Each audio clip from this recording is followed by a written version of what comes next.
ፓርቲም የሆነ የአሜሪካ ቪዛ ማግኛ ምናምን መንገድ አድርጌ ያላየው ገና ንግድ ሲታሰቡ ጉራጌ ይታሰባል። በተለይ መርካቶ ሰዎች ከሊስትሮ ተነስተው ጫማ ፋብሪካ ከአትክልት ከመሸከም ጀምረው ባለ ሆቴል የሚሆኑበት ትሬንድ ኢትዮጵያ ውስጥ የተቆረጠ ይመስለኛል። ጉራጌ ከመርካቶ እንዲወጣ እየተደረገ ነው።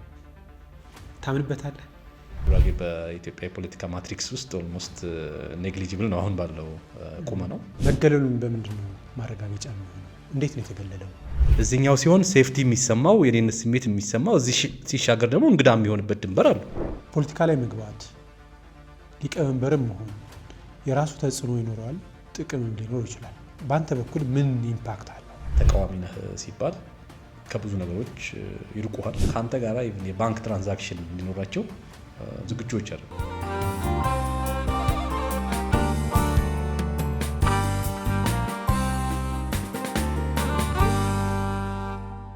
ሰላም ጤና ይስጥልኝ። ምንይሉ ፖድካስት ላይ ትገኛላችሁ። ምንይሉ ደስ ይበለው ነኝ። ዛሬ አዲስ እንግዳ ይዤ ቀርብ ያለሁ። እንግዳይን ከማስተዋወቅ በፊት ግን ዩቲዩብን ሰብስክራይብ በማድረግ ከምንይሉ ፖድካስት ጋር አብራችሁ እንድትቆዩ ጋብዛለሁ። የዛሬው እንግዳይ የዩኒቨርሲቲ መምህር ነበር፣ ንግድ ላይም ተሰማርቷል። በኢትዮጵያ ፖለቲካና በጉራጌ ፖለቲካ ላይ ደግሞ ትልቅ ተሳትፎ እያደረገ ነው። ከእሱ ጋር ቆይታ እናደርጋለን። መሐመድ አብራር እንኳን ደህና መጣህ። እንኳን ደህና ቆየኝ። መሐመድ የዩኒቨርሲቲ መምህር፣ ነጋዴ፣ ፖለቲከኛ በየትኛው ትጠራ ይሻላል? እንግዲህ መምህር አሁን አይደለሁም። እውነት ለመናገር መምህር ነበርኩኝ ለተወሰነ ጊዜ ዩኒቨርሲቲ አካባቢ አስተምሬያለሁ። ከዛ በኋላ በአብዛኛው በግል ስራና በሲቪክ ሶሳይቲ አሁን ደግሞ በፖለቲካ ተሳትፎ አለኝ። ያው ብዙ የተራራቁ ነገሮች አይደሉም። በግል ኢንዲቪጁዋል ለመኖር የግል ቢዝነስ ሞካክራለሁ። በተጨማሪ ደግሞ ተወልጄ ስላደግኩበት ማህበረሰብ እንደዚሁም ደግሞ የነገ መጻኢ ተስፋዬን ዲፋይን ያደርጋል በምለው በኢትዮጵያ ፖለቲካ ውስጥም ከቅርብ ጊዜ ጀምሮ ቀጥተኛ ተሳትፎ አደርጋለሁ። እርግጥ የፖለቲካ ተሳትፎ እንደ ማንኛውም ወጣት ኢንፎርምድ እንደሆነ ወጣት የሀገሬ ፖለቲካ ከልጅነት ጀምሮ ይመለከተኛል፣ ያገባኛል ከሚሉ ሰዎች ነኝ። በቅርበት የምከታተል ሰው ነኝ። ከዛ አንጻር በተለይም ከጉራጌ ሕዝብ የክልል ጥያቄ ጋር ተያይዞ በነበሩ መሰረታዊ መብት ጥሰቶች፣ የህገ መንግስት ጥሰት ጉዳዮች ወደ ቀጥተኛ ተሳታፊነት እንድመጣ አድርጎኛል ብዬ አስባለሁ። ሁሉም ይገልጹኛል ብዬ አምናለሁ። የዩኒቨርሲቲ መምህር መሆን ያው ብዙ ጊዜ የተማረ እውቀት ያለው የነገ ትውልድ የሚባል ሀገር መምራት የሚችልም ማስተዳደርም መስራትም ትውልድ መፍጠር ነው። ያንን ተውኸው አንተ ምክንያት አለ? እውነት ለመናገር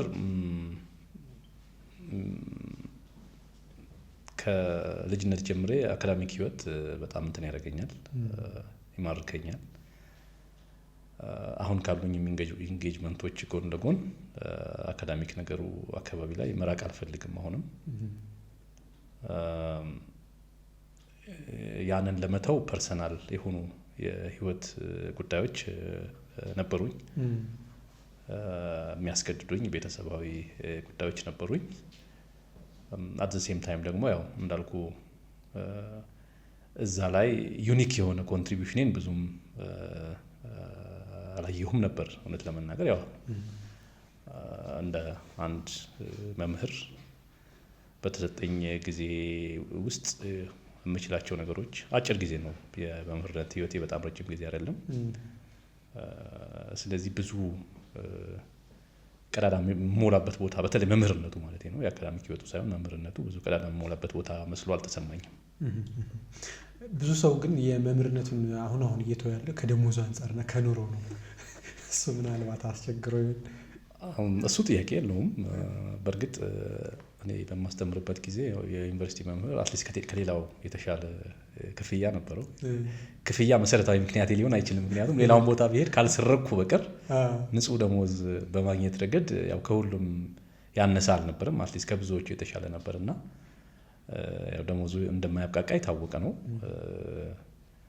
እኔ እንዳውም ያው በቤተሰብ የምትደጎምበት አስተማሪ ሆነ ዩኒቨርሲቲ አስተማሪ ሆነ በቤተሰብ የምትደጎምበት ሁኔታ ነበረ። ተደጎም ነበር በእርግጠኝነት። አዎ በጣም እንዳውም አባቴ ነፍሱን ይማረውና በዓል በመጣ ቁጥር ምን ልላክልህ ነበር የሚለኝና ግን እንዳልኩ ታዳጊ ነን እና ከተማሪ ህይወት ወደ አስተማሪነት ህይወት ስንገባ ተማሪም ሆነ ያው ታውቀዋለህ ስንት እንደሚከፈል ታውቀዋለህ እና ብዙ ኤክስፔክቴሽን ክራይሲስ አይገጥምም ታውቀዋለህ እና ሌሎችም ሴክተሮች አንድ ሁለት ቦታ አስተማሪ ከመሆኔ በፊትም የተሻሉ ደሞዝም በነገራችን ላይ የተሻለ ደሞዝም ጥዬ ነው ወደ አስተማሪነት የገባሁት በጋዜጣ ምደባ ሲካሄድ እንጂ ምናልባት እንዳውም ደብል ደሞዝ ትቼ ገብቻለሁ። አካዳሚክ ህይወቱን እፈልገው ስለነበረ መማሩን እፈልገው ስለነበረ ያንን ለአጭር ጊዜ ቢሆንም ያንን ትቼ ወደ ዩኒቨርሲቲው ተመልሼ ማስተማር ጀምሬ ነበር።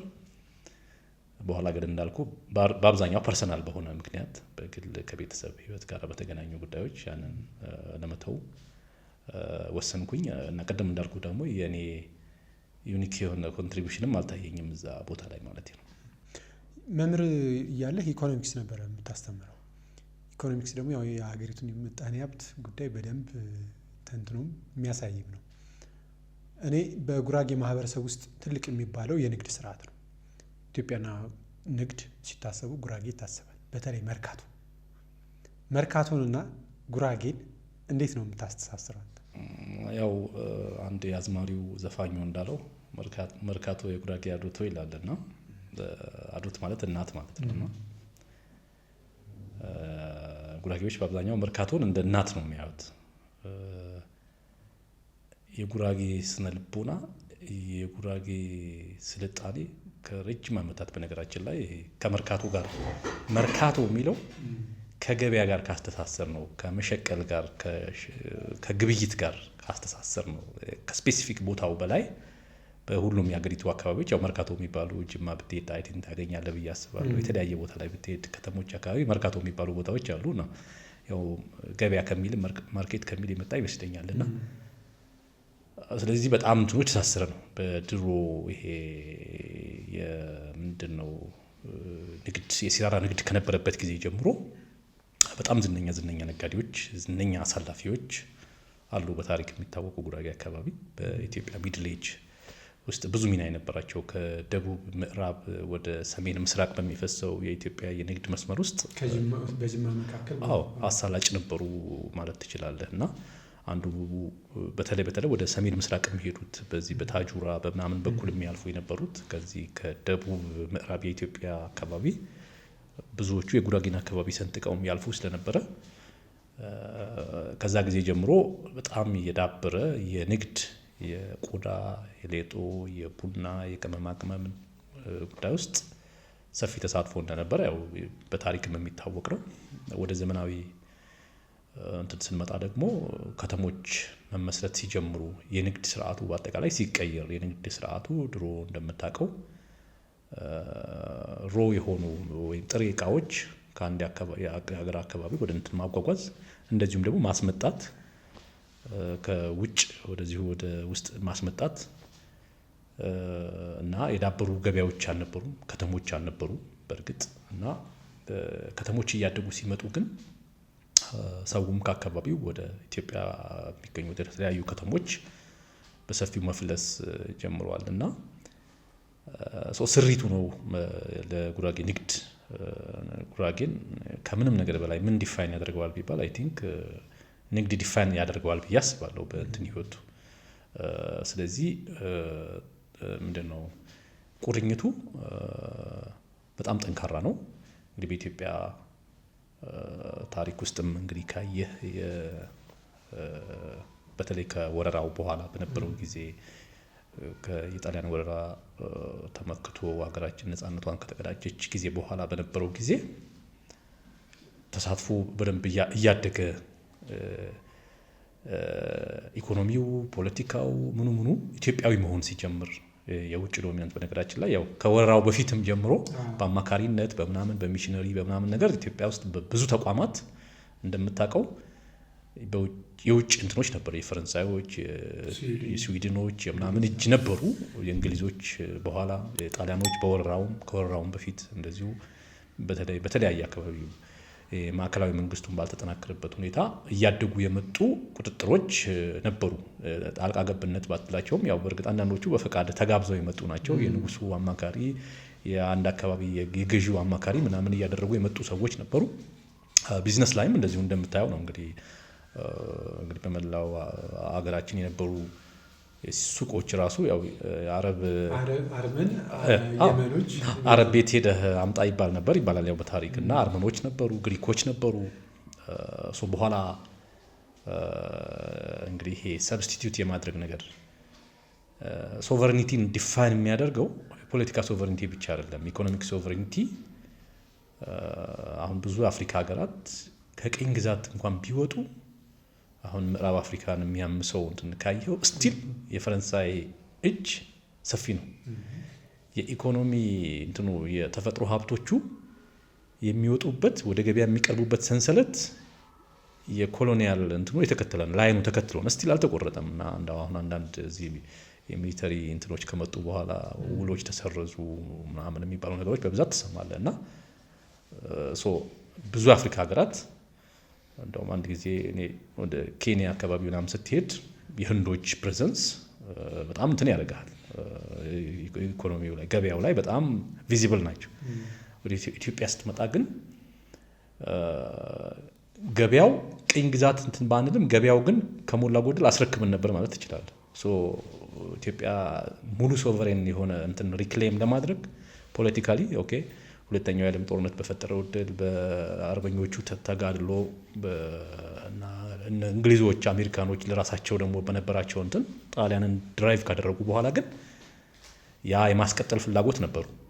እነዛ የማስቀጠል ነገሮች ቅድም እንዳልኩ ጉራጌም በተለይ ከማዕከላዊ መንግስት መጠናከር በኋላ በብዛት ከተሞች አካባቢ በተለይም አዲስ አበባ አካባቢ ላይ ያለው ፕሬዘንስ እየጨመረ ስለመጣ ለዛ ነገር ብዙ ኮንትሪቢዩት እንዳደረገ አገር በቀል የሆነ የኢኮኖሚክ ኤሊት እንዲፈጠር አገር በቀል የሆነ የኮሚኒቲ እንትን ኤክስቼንጅ ገበያዎች እንዲፈጠሩ ከማድረግ አኳያ አይ ቲንክ ያ የቆየ ልምዱ በጣም የጠቀመው ይመስለኛል። እና እንግዲህ በኃይለ ሥላሴ ዘመን እንዳልኩ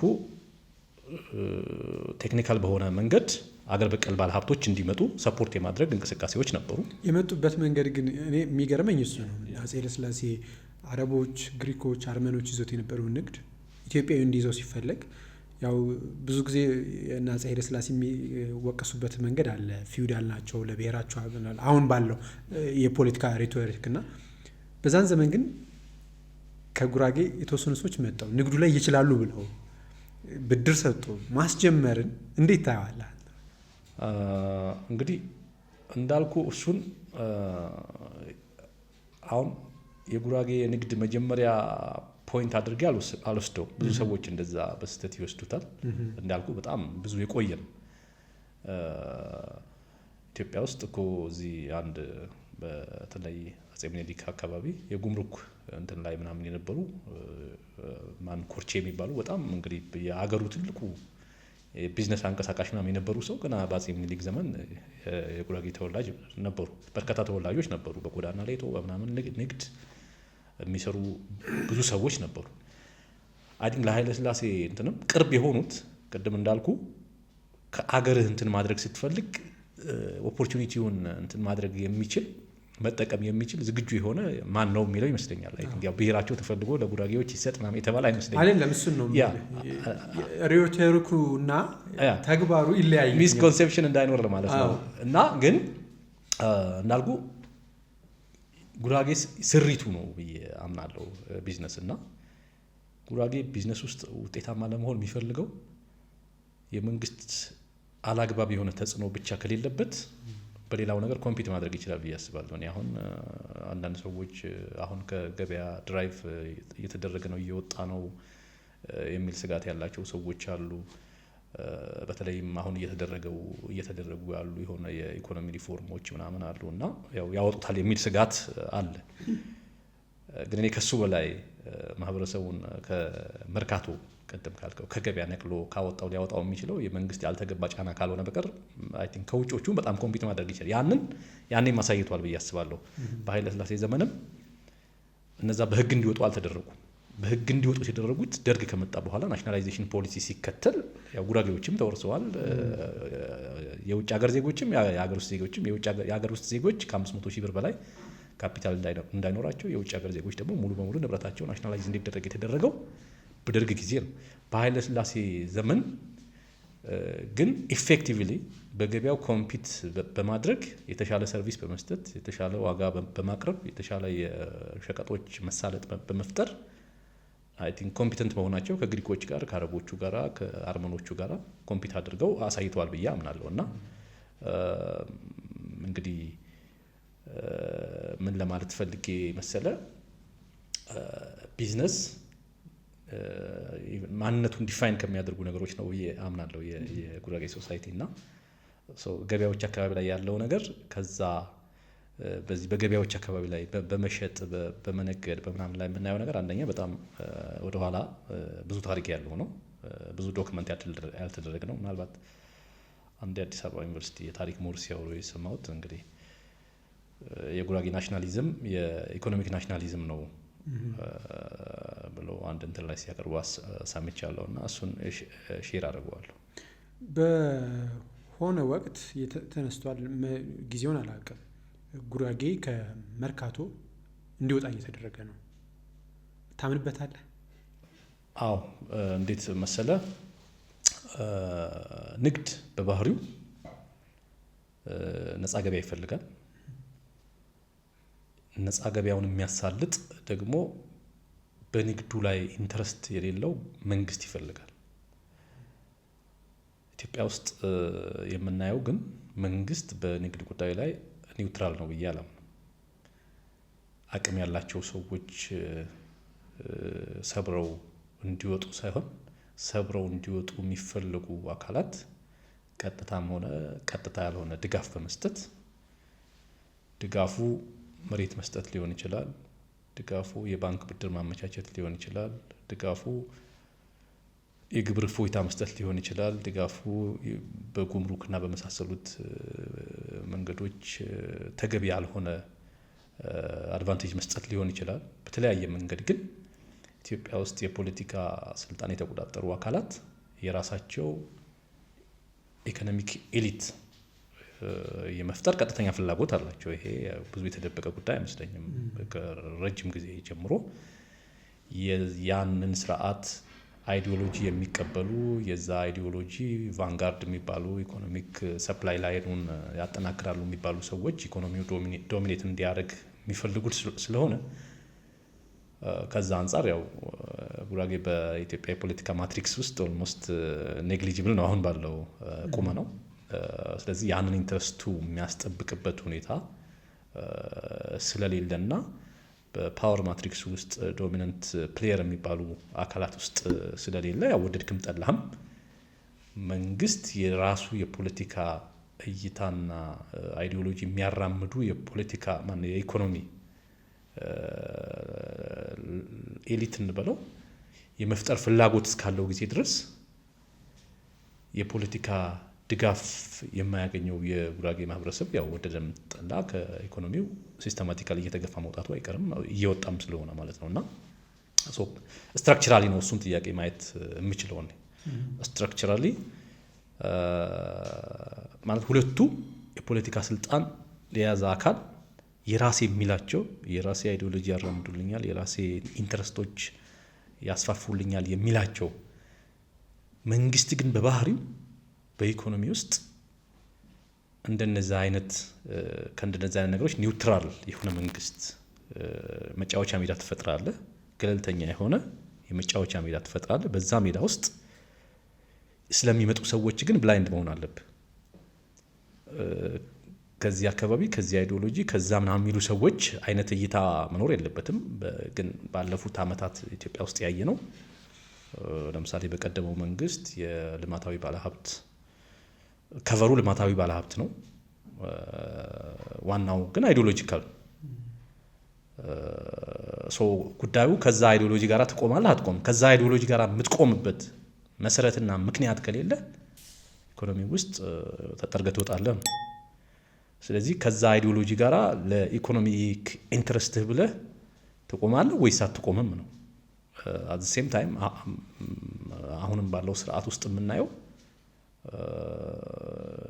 የዚህን መንግስት አመለካከት ያስፈፋሉ እንትን ያደርጋሉ የተባሉ ሰዎች በተለያየ መንገድ አዋርድ በማድረግ ቅድም እንዳልኩ መሬት ሊሆን ይችላል፣ የብድር አክሰስ ሊሆን ይችላል፣ ፕሮጀክቶች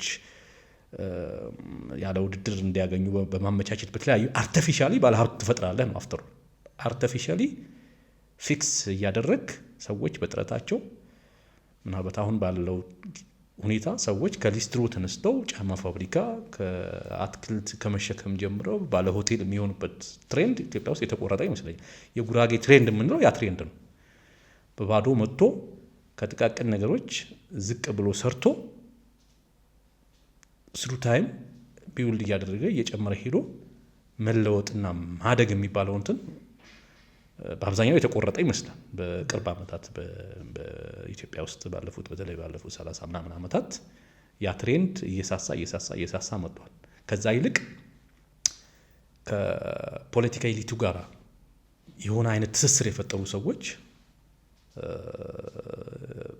አቋራጭ በሆነ መንገድ በጣም ባጠረ ጊዜ ውስጥ ያንን በአጭር ጊዜ ድራይቭ አድርገው እየተፍጨረጨረ የመጣውን ሰው በአጭር ጊዜ ድራይቭ አድርገው በትልቅ ካፒታል በትልቅ የመንግስት ድጋፍ እና አንዳንድ ጊዜ አሻጥርን በተሞላበት መንገድ ድራይቭ እያደረጋቸው እንደሆነ አይ ቲንክ ያው በደንብ አምናለሁ። ቪዚብልም ይመስለኛል። ቅድም ስታነሳልኝ የጉራጌ ማህበረሰብ ከፖለቲካው የተገለለ ነው የሚል ሀሳብ አንስተልኝ ነበረ።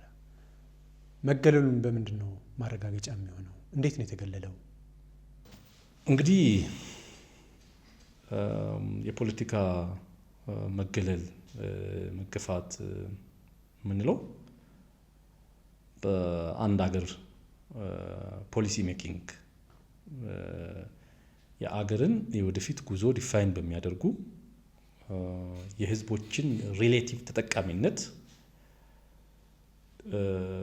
በሚወስኑ መሰረታዊ ውሳኔ ሰጪ ቦታዎች ላይ ያለህ ድርሻና ቀደም እንዳልኩ በዴሞግራፊክ በህዝብ በፖፑሌሽን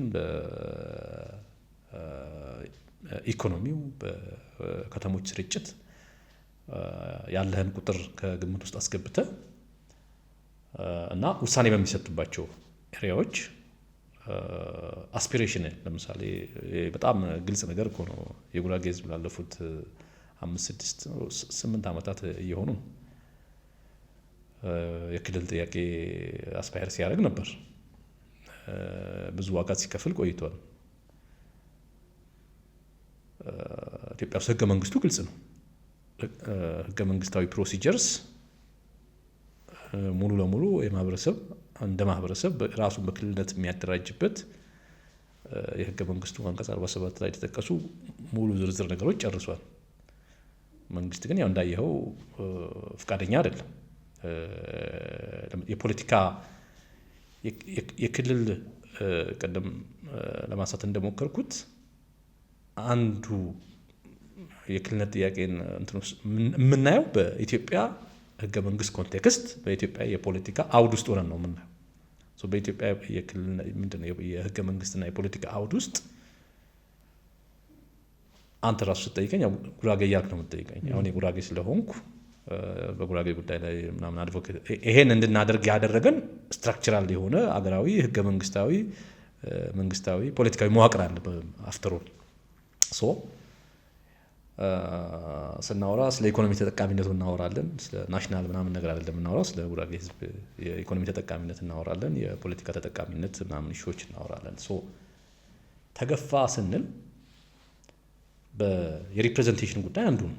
በሴንተሩ ቁልፍ ውሳኔ በሚሰጥባቸው ፖለቲካ ማለት የቫሊዩ ዲስትሪቢዩሽን የሚደረግበት እንግዲህ ፖለቲካና ኢኮኖሚ አመጣጣቸውም በአብዛኛው ፖለቲካል ኢኮኖሚ እየተባለ ነው እየተጠና የመጣው። እኔ ሁለቱንም አጥንቻለሁ በተወሰነ ደረጃ። አሁን ነው ፖለቲክስ ራሱን የቻለ ኢንተርናሽናል ሪሌሽን ጋር በአብዛኛው የሚጠና፣ ኢኮኖሚክስ ደግሞ በራሱ ስትሪም የሚጠና ነገር የሆነው እንጂ አመጣጣቸው ፖለቲካል ኢኮኖሚ ነው። አዳም ስሚዝ ምናምን በጻፉበት ዘመን ፖለቲካል ኢኮኖሚ እየተባለ ነው። ሁለቱ በጣም ሪሌትድ ናቸው። አንድ ማህበረሰብ የፖለቲካ ፌት እና የፖለቲካ እንትኑ በብዙ መንገድ እንደ ማህበረሰብ እንደ ሀገር የተሳሰሩ ነገሮች ናቸው። ጤናማ ፖለቲካ፣ ጤናማ የኢኮኖሚ ስርዓት እንዲወለድ ያደርጋል የሚል ነው። አፍተሩን የፖለቲካ ዋና እንግዲህ ኢኮኖሚክስ በገበያ አማካኝነት ሪሶርስን ዲስትሪቢዩት ያደርጋል። ከሌለበት ወደ አለበት፣ ካለበት ወደ ሌለበት ዲስትሪቢዩት ማድረግ ነው። በፕራይስ በምንለው ተአምረኛ ፋክተር ምክንያት አንተ ጋር ዲማንድ አለ፣ እኔ ጋር ሰፕላይ አለ። ያንን ማገናኘት ነው ኢኮኖሚክ እንትን ውስጥ። የኢኮኖሚ እንትን ታሳቢ የሚያደርግ በጣም ኒውትራል ነው። እያንዳንዳችን ፍላጎት አለ። እኔ ማሳካት የምፈልገው ፍላጎት አለ። ግን ሙሉ ፍላጎቶቼ በራሴ ካንተ የምፈልገው ከብዙ ሰዎች የምፈልጋቸው አገልግሎቶች፣ እቃዎች፣ ጥሬ እቃዎች የሆኑ ነገሮች ይኖራሉ። እነዛን ሰፕላይ ታደርጋለህ። እኔ ደግሞ አንተ ማረግልህ ማሟላልህ ነገሮች ይኖራሉ። ሶሳይቲ ስናየው ማርኬት በሚባል ገበያ በሚባል ትስስር ይሄንን ማሳለጥ ነው። የሸቀጦች የአገልግሎቶች ዋጋ መወሰን በማይታይ መልኩ መንግስት የሚባል ነገር በሌለበት ሁኔታ ዛሬ ስትወጣ ትላንትና 11 ብር የገዛኸው እንትን 12 ብር ሆኖ ሊጠብቅህ 20 ብር ሆኖ ሊጠብቅህ ይችላል። በዛ ውስጥ መንግስት በወረቀት ያወጣው ነገር የለም። ማርኬቱ ግን በማታየው ሁኔታ ስራውን ይሰራል። ማርኬቱ ፐርፌክት ነው ፐርፌክት አይደለም ሌላ ጉዳይ ሆኖ ማለት ነው። እና ወደ ፖለቲክስ ስንመጣ ግን ዲስትሪቢዩሽን የምትሰራው በፖሊሲ ነው። ኢንቴንድድ የሆነ ፖሊሲ ማለት ኢትዮጵያ ውስጥ በፖለቲካ ውስጥ ምን ወስነው ምንድን ነው እንደዚህ አይነት የኢኮኖሚክ ስታተስ እንዲኖረን እንፈልጋለን። ይሄን ለማድረግ ባንኮች ይሄን ያደርጋሉ፣ መሬት የሚያቀርቡ አካላት ይሄን ያደርጋሉ፣ ግብር የሚሰበስቡ አካላት ይሄን ያደርጋሉ፣ ፖሊሲ እንትን የሚያደርጉ ሰዎች ይሄን ያደርጋሉ ብለህ ያቀድክበትን በፖሊሲ እና በአስፈጻሚ አካላት ታግዘ ዲስትሪቢዩሽን ትፈጥራለህ። ዲስትሪቢዩት የምታደርገው አንዱ ቫሊዩ ምንድን ነው እሴት የምንላቸው ነገሮች ሊሆኑ ይችላሉ። ለምሳሌ ካልቸራል ሄጂሞኒ ምናምን የሚባለው ነገር የምትፈጥረው ዝም ብሎ አይደለም። በፖሊሲ ታግዘ፣ በሚዲያ ታግዘ፣ በምን ታግዘ አንድን ማህበረሰብ ዲፋይን የሚያደርግ ሄጂሞኒክ የሆነ ነገር ትፈጥራለህ።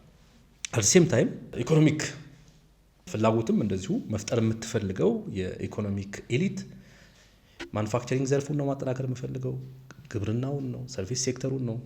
ፖሊሲ ዳይሬክት አድርገህ ነው ተጽዕኖ የምትፈጥረው። የአንድ ማህበረሰብ በተለይ እንደ ኢትዮጵያ ፖሊሲ ሜኪንግ ኒውትራል ባልሆነበት ቦታ ፖሊሲ ሜኪንግ ምክንያቱም አጠቃላይ የፖለቲካ ስርዓታችን ቅድም እንዳልነው በኤትኒክ ላይን የሚነዳ ስለሆነ መንግስት የምንለው ከተለያዩ ብሔር ብሔረሰቦች የተለያዩ የብሔር ብሔረሰቦች ጥያቄዎችን አደራጅተው የመጡ ሰዎች ኔጎሽት አድርገው ፖሊሲ የሚያወጡበት ቦታ ማለት ነው። ኢትዮጵያ ውስጥ ምንም ብዙ ረቂቅ ነገር አይደለም። ገዢውን ፓርቲ ማየት ትችላለህ። ስለዚህ ሁሉም የየራሱ ጩኸት፣ የየራሱ ፍላጎት፣ የየራሱ ማህበረሰብ ፍላጎት ይዞ መጥቶ ከዚች ኢትዮጵያ ካላት እቺ ኬክ ይሄኛው ለኔ ይገባል፣ የለም ይሄኛው ግማሹ ነው የምፈልገው የለም የሚል ኔጎሽት የምታደርግበት አውድ ነው ያለው ኢትዮጵያ ውስጥ። ስለዚህ በዛ ኤንቫይሮንመንት ውስጥ ቪዚብል አይደለህም ማለት በዛ ቦታ ላይ ተጽዕኖ ፈጣሪ አይደለህም ማለት ትሪክል ዳውን ያደርጋል። በኢኮኖሚው በለው በቫሊዩ በለው በካልቸራል እንትኑ ምናምን በለው በአጭር ጊዜ ውስጥ ማኒፌስት ሲያደርግ ታየዋል። ግን እዚህ ላይ ለምሳሌ ፕሮፌሰር ብርሃኑ ነጋን እንደ ጉራጌ ተወካይ ይወሰዳሉ በፖለቲከኛውም ዘንድ እንዴት ታየዋል? ይህ ጥያቄ አይ ቲንክ መንግስትም እንደዛ የሚል አይመስለኝም፣ እሳቸውም እንደዛ የሚሉ አይመስለኝም። እሳቸው አይሉም፣ ግን ብዙ የፖለቲካ ላይ እንቅስቃሴ ውስጥ ያለው ልክ እንደ አንድ ተወካይ ይወሰዳሉ ፕሮፌሰር ብርሃኑ ነጋ። መሰለህ እኔ ይሄን ነገር ማየት የምፈልገው ከሰዎቹ ይሄ ምንድነው አባቴ ጉራጌ ነው እናቴ ጉራጌ ናት ምናምን መባሉ ምናምን አይደለም። ዋናው ነገር አንድ ሰው የሆነ ቦታ ላይ ሲቀመጥ በኢትዮጵያ ነባራዊ ሁኔታ የኢትዮጵያ ነባራዊ ሁኔታ ደግሞ የምናውቀው ነው ብያለሁ። አንዱ አማራ ብሎ ምናምን ይመጣል። አማራ ይሄን ያህል ማግኘት አለበት፣ ትግሬ ይሄን ያህል ማግኘት አለበት፣ ኦሮሞ ይሄን ያህል ማግኘት አለበት፣ ኤክስ ዋይ ዜድ የተባሉ እንትኖች ቋንቋ የዚህ ቦታ መድረስ አለበት፣ የኢኮኖሚ ተጠቃሚነት ምናምን የሚባሉ ኢሹዎች ዲስከስ የሚደረጉበት ቦታ ነው ኢትዮጵያ ውስጥ ያለው አጠቃላይ የላይኛው የፖሊሲ የህግ አውጪ የምንለው። የምንጣላው በምንድን ነው? ይሄ ድንበር የኔ ነው፣ ድንበራችን የታወቀ ነው። ጉራጌ ለምሳሌ ከአጎራባቾቹ እንትን የሚያደርገው ውልፍት የማይልበት እዚህኛው ሲሆን ሴፍቲ የሚሰማው የኔነት ስሜት የሚሰማው እዚህ ሲሻገር ደግሞ እንግዳ የሚሆንበት ድንበር አለው። ይሄ ጉራጌ የሰራው አይደለም። የኢትዮጵያ ፖሊሲ ሜከርስ ለኢትዮጵያ ይሻላል ብለው የቀመሩት ህገ መንግስታዊ በዛ ህገ መንግስት ውስጥ መሰረት ደግሞ የተደራጁ መንግስታዊ ተቋማት የሚያስፈጽሙት ነው። ስለዚህ የሆነ ቦታ ላይ ባይተዋር ነህ፣ የሆነ ቦታ ላይ የኔ የምትለው ቦታ አለ። በክልል ደረጃ በለው በብሔር ደረጃ በለው የተደራጁ ሌሎች እኮ ቪዚብል አይደሉም ነው ማለት ኦልሞስት እኮ ከጨዋታ ውጭ ወጥተው እንትን አድርገዋል። የኢትዮጵያ ፖሊሲ ሜኪንግን በጣም ዲተርማይን የሚያደርጉት በእኔ ግምገማ የብሔር ቡድኖች ናቸው፣ ምንም ጥያቄ የለው። ስለዚህ የጉራጌ ውክልና የምንለው የጉራጌ ኢሹስ የሚባሉት የጉራጌ ጉዳይ የሚባሉት ንግዱ የንግዱ ማህበረሰብ ነው። ግብርና ውስጥ ያለው በተለያየ ህይወት ዘርፍ ያለው ማህበረሰብ ጥቅሞች ይዞ መንግስት ውስጥ ስለተቀመጡ ሰዎች ነው የምናወራው እንጂ ማለት ይሄ በእንትን ቆጠራ በአጥንት ቆጠራ ሰዎች እንደዚህ እንትን ስለሆኑ ምናምን የሚለው አይደለም። ማለት እሳቸውን በስም ስላነሳቸው ነው የፖለቲካ አመለካከታቸው ምናምን እንትን አደርጋለሁ፣ አከብራለሁ። ትክክልም ሆነ ትክክል እኔ ያላምንበትም ከረንሲ የሌለው ፖለቲካ ነው ብዬ ነው የማምነው። ጉራጌንም በአብዛኛው ዋጋ ያስከፈለ ጉራጌ አሁን ለደረሰበት ይሄ ሁለንተናዊ ውድቀት የአይነት አመለካከት የራሱ የሆነ ሚና ተጫውቷል ብዬ አምናለሁ። የአንድነት ፖለቲካው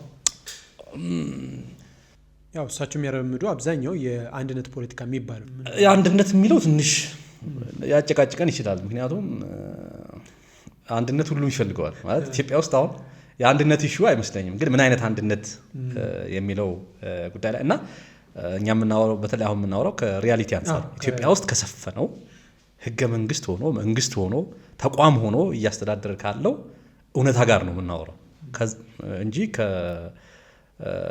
ቲዎሬቲካል እንትን ላይ ምናምን አንስተን ምናምን ከሆነ ሰው ለምን በዘሩ እንትን ያደርጋል ምናምን እያለን ዘላለም ልንኖር እንችላለን። ግን ሰው በዘር ተደራጅቶ ስልጣን ተከፋፍሎ ወሰን አስምሮ እዚህ ጋር አትድረስብኝ እዚህ ጋር አልደርስብህም ብሎ እየኖረ ነው። ይሄ ስርዓት ነው ብለን እንደ ሀገር ከሞላ ጎደል ተቀብለን እየተንቀሳቀስን። ስለዚህ እሱ ላይም ቢሆንም የኔ ጥያቄ አሁን ለምሳሌ አልተወከለም ስንል ለምሳሌ በገዢው መንግስት በፓርቲ ደረጃ ስራ አስፈጻሚ የጉራጌ ማህበረሰብ አለ። ለምሳሌ የክልሉ ርዕሰ መስተዳድር እሳቸው እዛ በተለይ ስራ አስፈጻሚ የሚባለው አካባቢ ትልቁን ውሳኔ የሚወስነው አሉበት። ሌሎች ልንቆጥራቸው የምንችላቸው ሰዎች አሉ። በሚኒስትር ደረጃ መኖር አለመኖር ነው ትክክለኛ የውክልና ብሎ ማለት ይቻላል? አይደለም። በነገራችን ላይ የጉራጌም ጥያቄ ወደ ኢንዲቪጁዋልስ ደረጃ እንዲወርድ በግሌ አልፈልግም። የሚስተር ኤክስ የሚስተር ዋይ ጉዳይ አይደለም።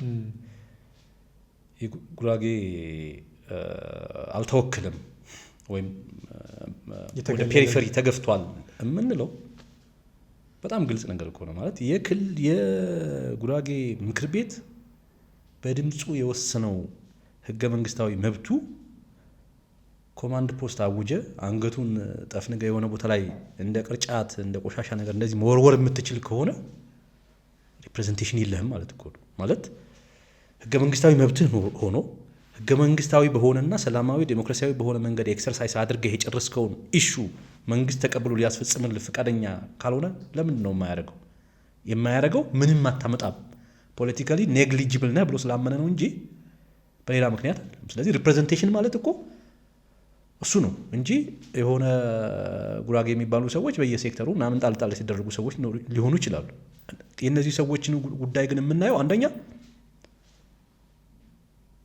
ይሄ ጉራጌ የሚባለው ማህበረሰብ ሴንተር ያደረገ አጀንዳ አላቸው ወይ? የዚህን ማህበረሰብ ያልኩ የከልቸራል፣ የኢኮኖሚክ፣ የፖለቲካ የምናምን መብቶቹን በዚህ መንገድ እናስከብራለን ምናምን የሚሉት ፕሮፖዝ ያደረጉት ሀሳብ አላቸው ወይ? እኔ እስከማውቀው ድረስ የላቸውም። ምክንያቱም ሲጀመር የማንነት ፖለቲካን አንዳንዶቹ የማንነት ፖለቲካን አንቀበልም የሚሉ ሰዎች ናቸው። እኛ ደግሞ እያለን ያለ ነው ፕራግማቲክ እንሁን። ኢትዮጵያ ነገ እንድትሆን የምንፈልገው የተለየ ነገር ሊሆን ይችላል። ዛሬ ግን እንደ ማህበረሰብ ይሄ ማህበረሰብ ሰርቫይቭ ማድረግ መቻል አለበት። ይሄ ማህበረሰብ ዛሬ ለምሳሌ ባለፉት 6-7 ዓመታት 5 ቦታ ላይ ኮማንድ ፖስት ታውጆበት 5 በፌዴራል የጸጥታ ተቋማት የሚጠበቁ ቦታዎች አሉ። አሁን በሁለቱ ጉራጌ ዞኖች መስቃንና ማረቆ ሰሞኑ ስንት ሰው ተገድሏል? 7-8 ሰው ተገድሏል። ሶዶ በየጊዜው ግድያ ነው፣ ዘረፋ ነው። አበሽኬ በየጊዜው ግድያ ነው፣ ዘረፋ ነው። ቆሴ የተወሰኑ ኤሪያዎች በህግ የጉራጌ ዞን አካል ናቸው።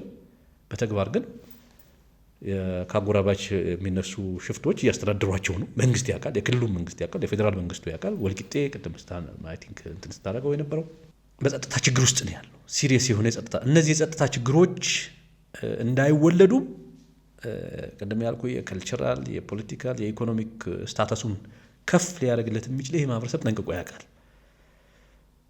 ያንን ለማረጋገጥ ደግሞ ቅድም እንዳልኩ በክልልነት ጥያቄው ብዙ ገፍቶ ሄዷል።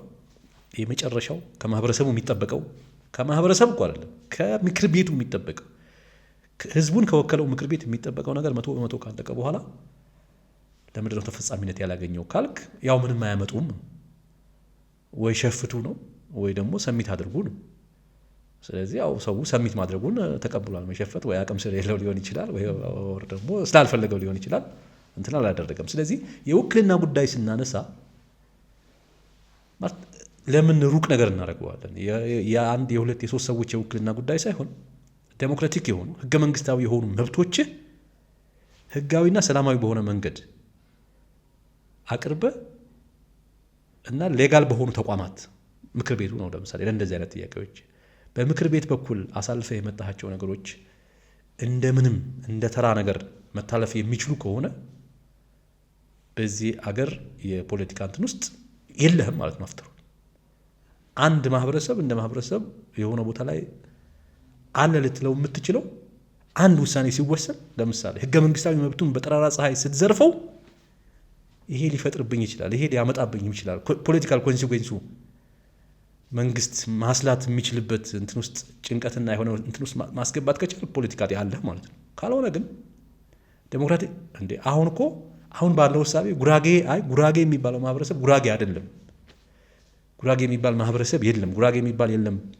ብሔር የለም ብሎ መንግስት እንትን ቢያደርገው ያንን አይ ቲንክ ቻሌንጅ ማድረግ የሚችሉ እንትኖች አይደለም ቅድም ሲጠቃቀስ የነበሩ ኢንዲቪጁዋል ሶሪ የሆኑ ነገሮች ማለት ነው። እና አስ ኤ ኮሚኒቲ አክሴፕት ለማድረግ ችግር ያለባቸውን ሰዎች በራሳቸው መንገድ ትክክል ሊሆን ይችላሉ።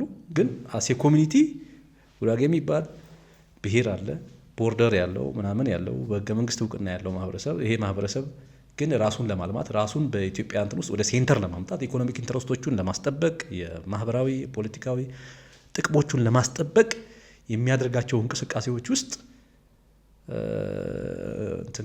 እንትን እያደረግ እንዳልነበሩ እያደረግ መልሶ የሆኑ ሰዎች እናታቸው አባታቸው ምናምን እየተቆጠረ እነዚህ ሰዎች ስላሉ ማለት አትችልም።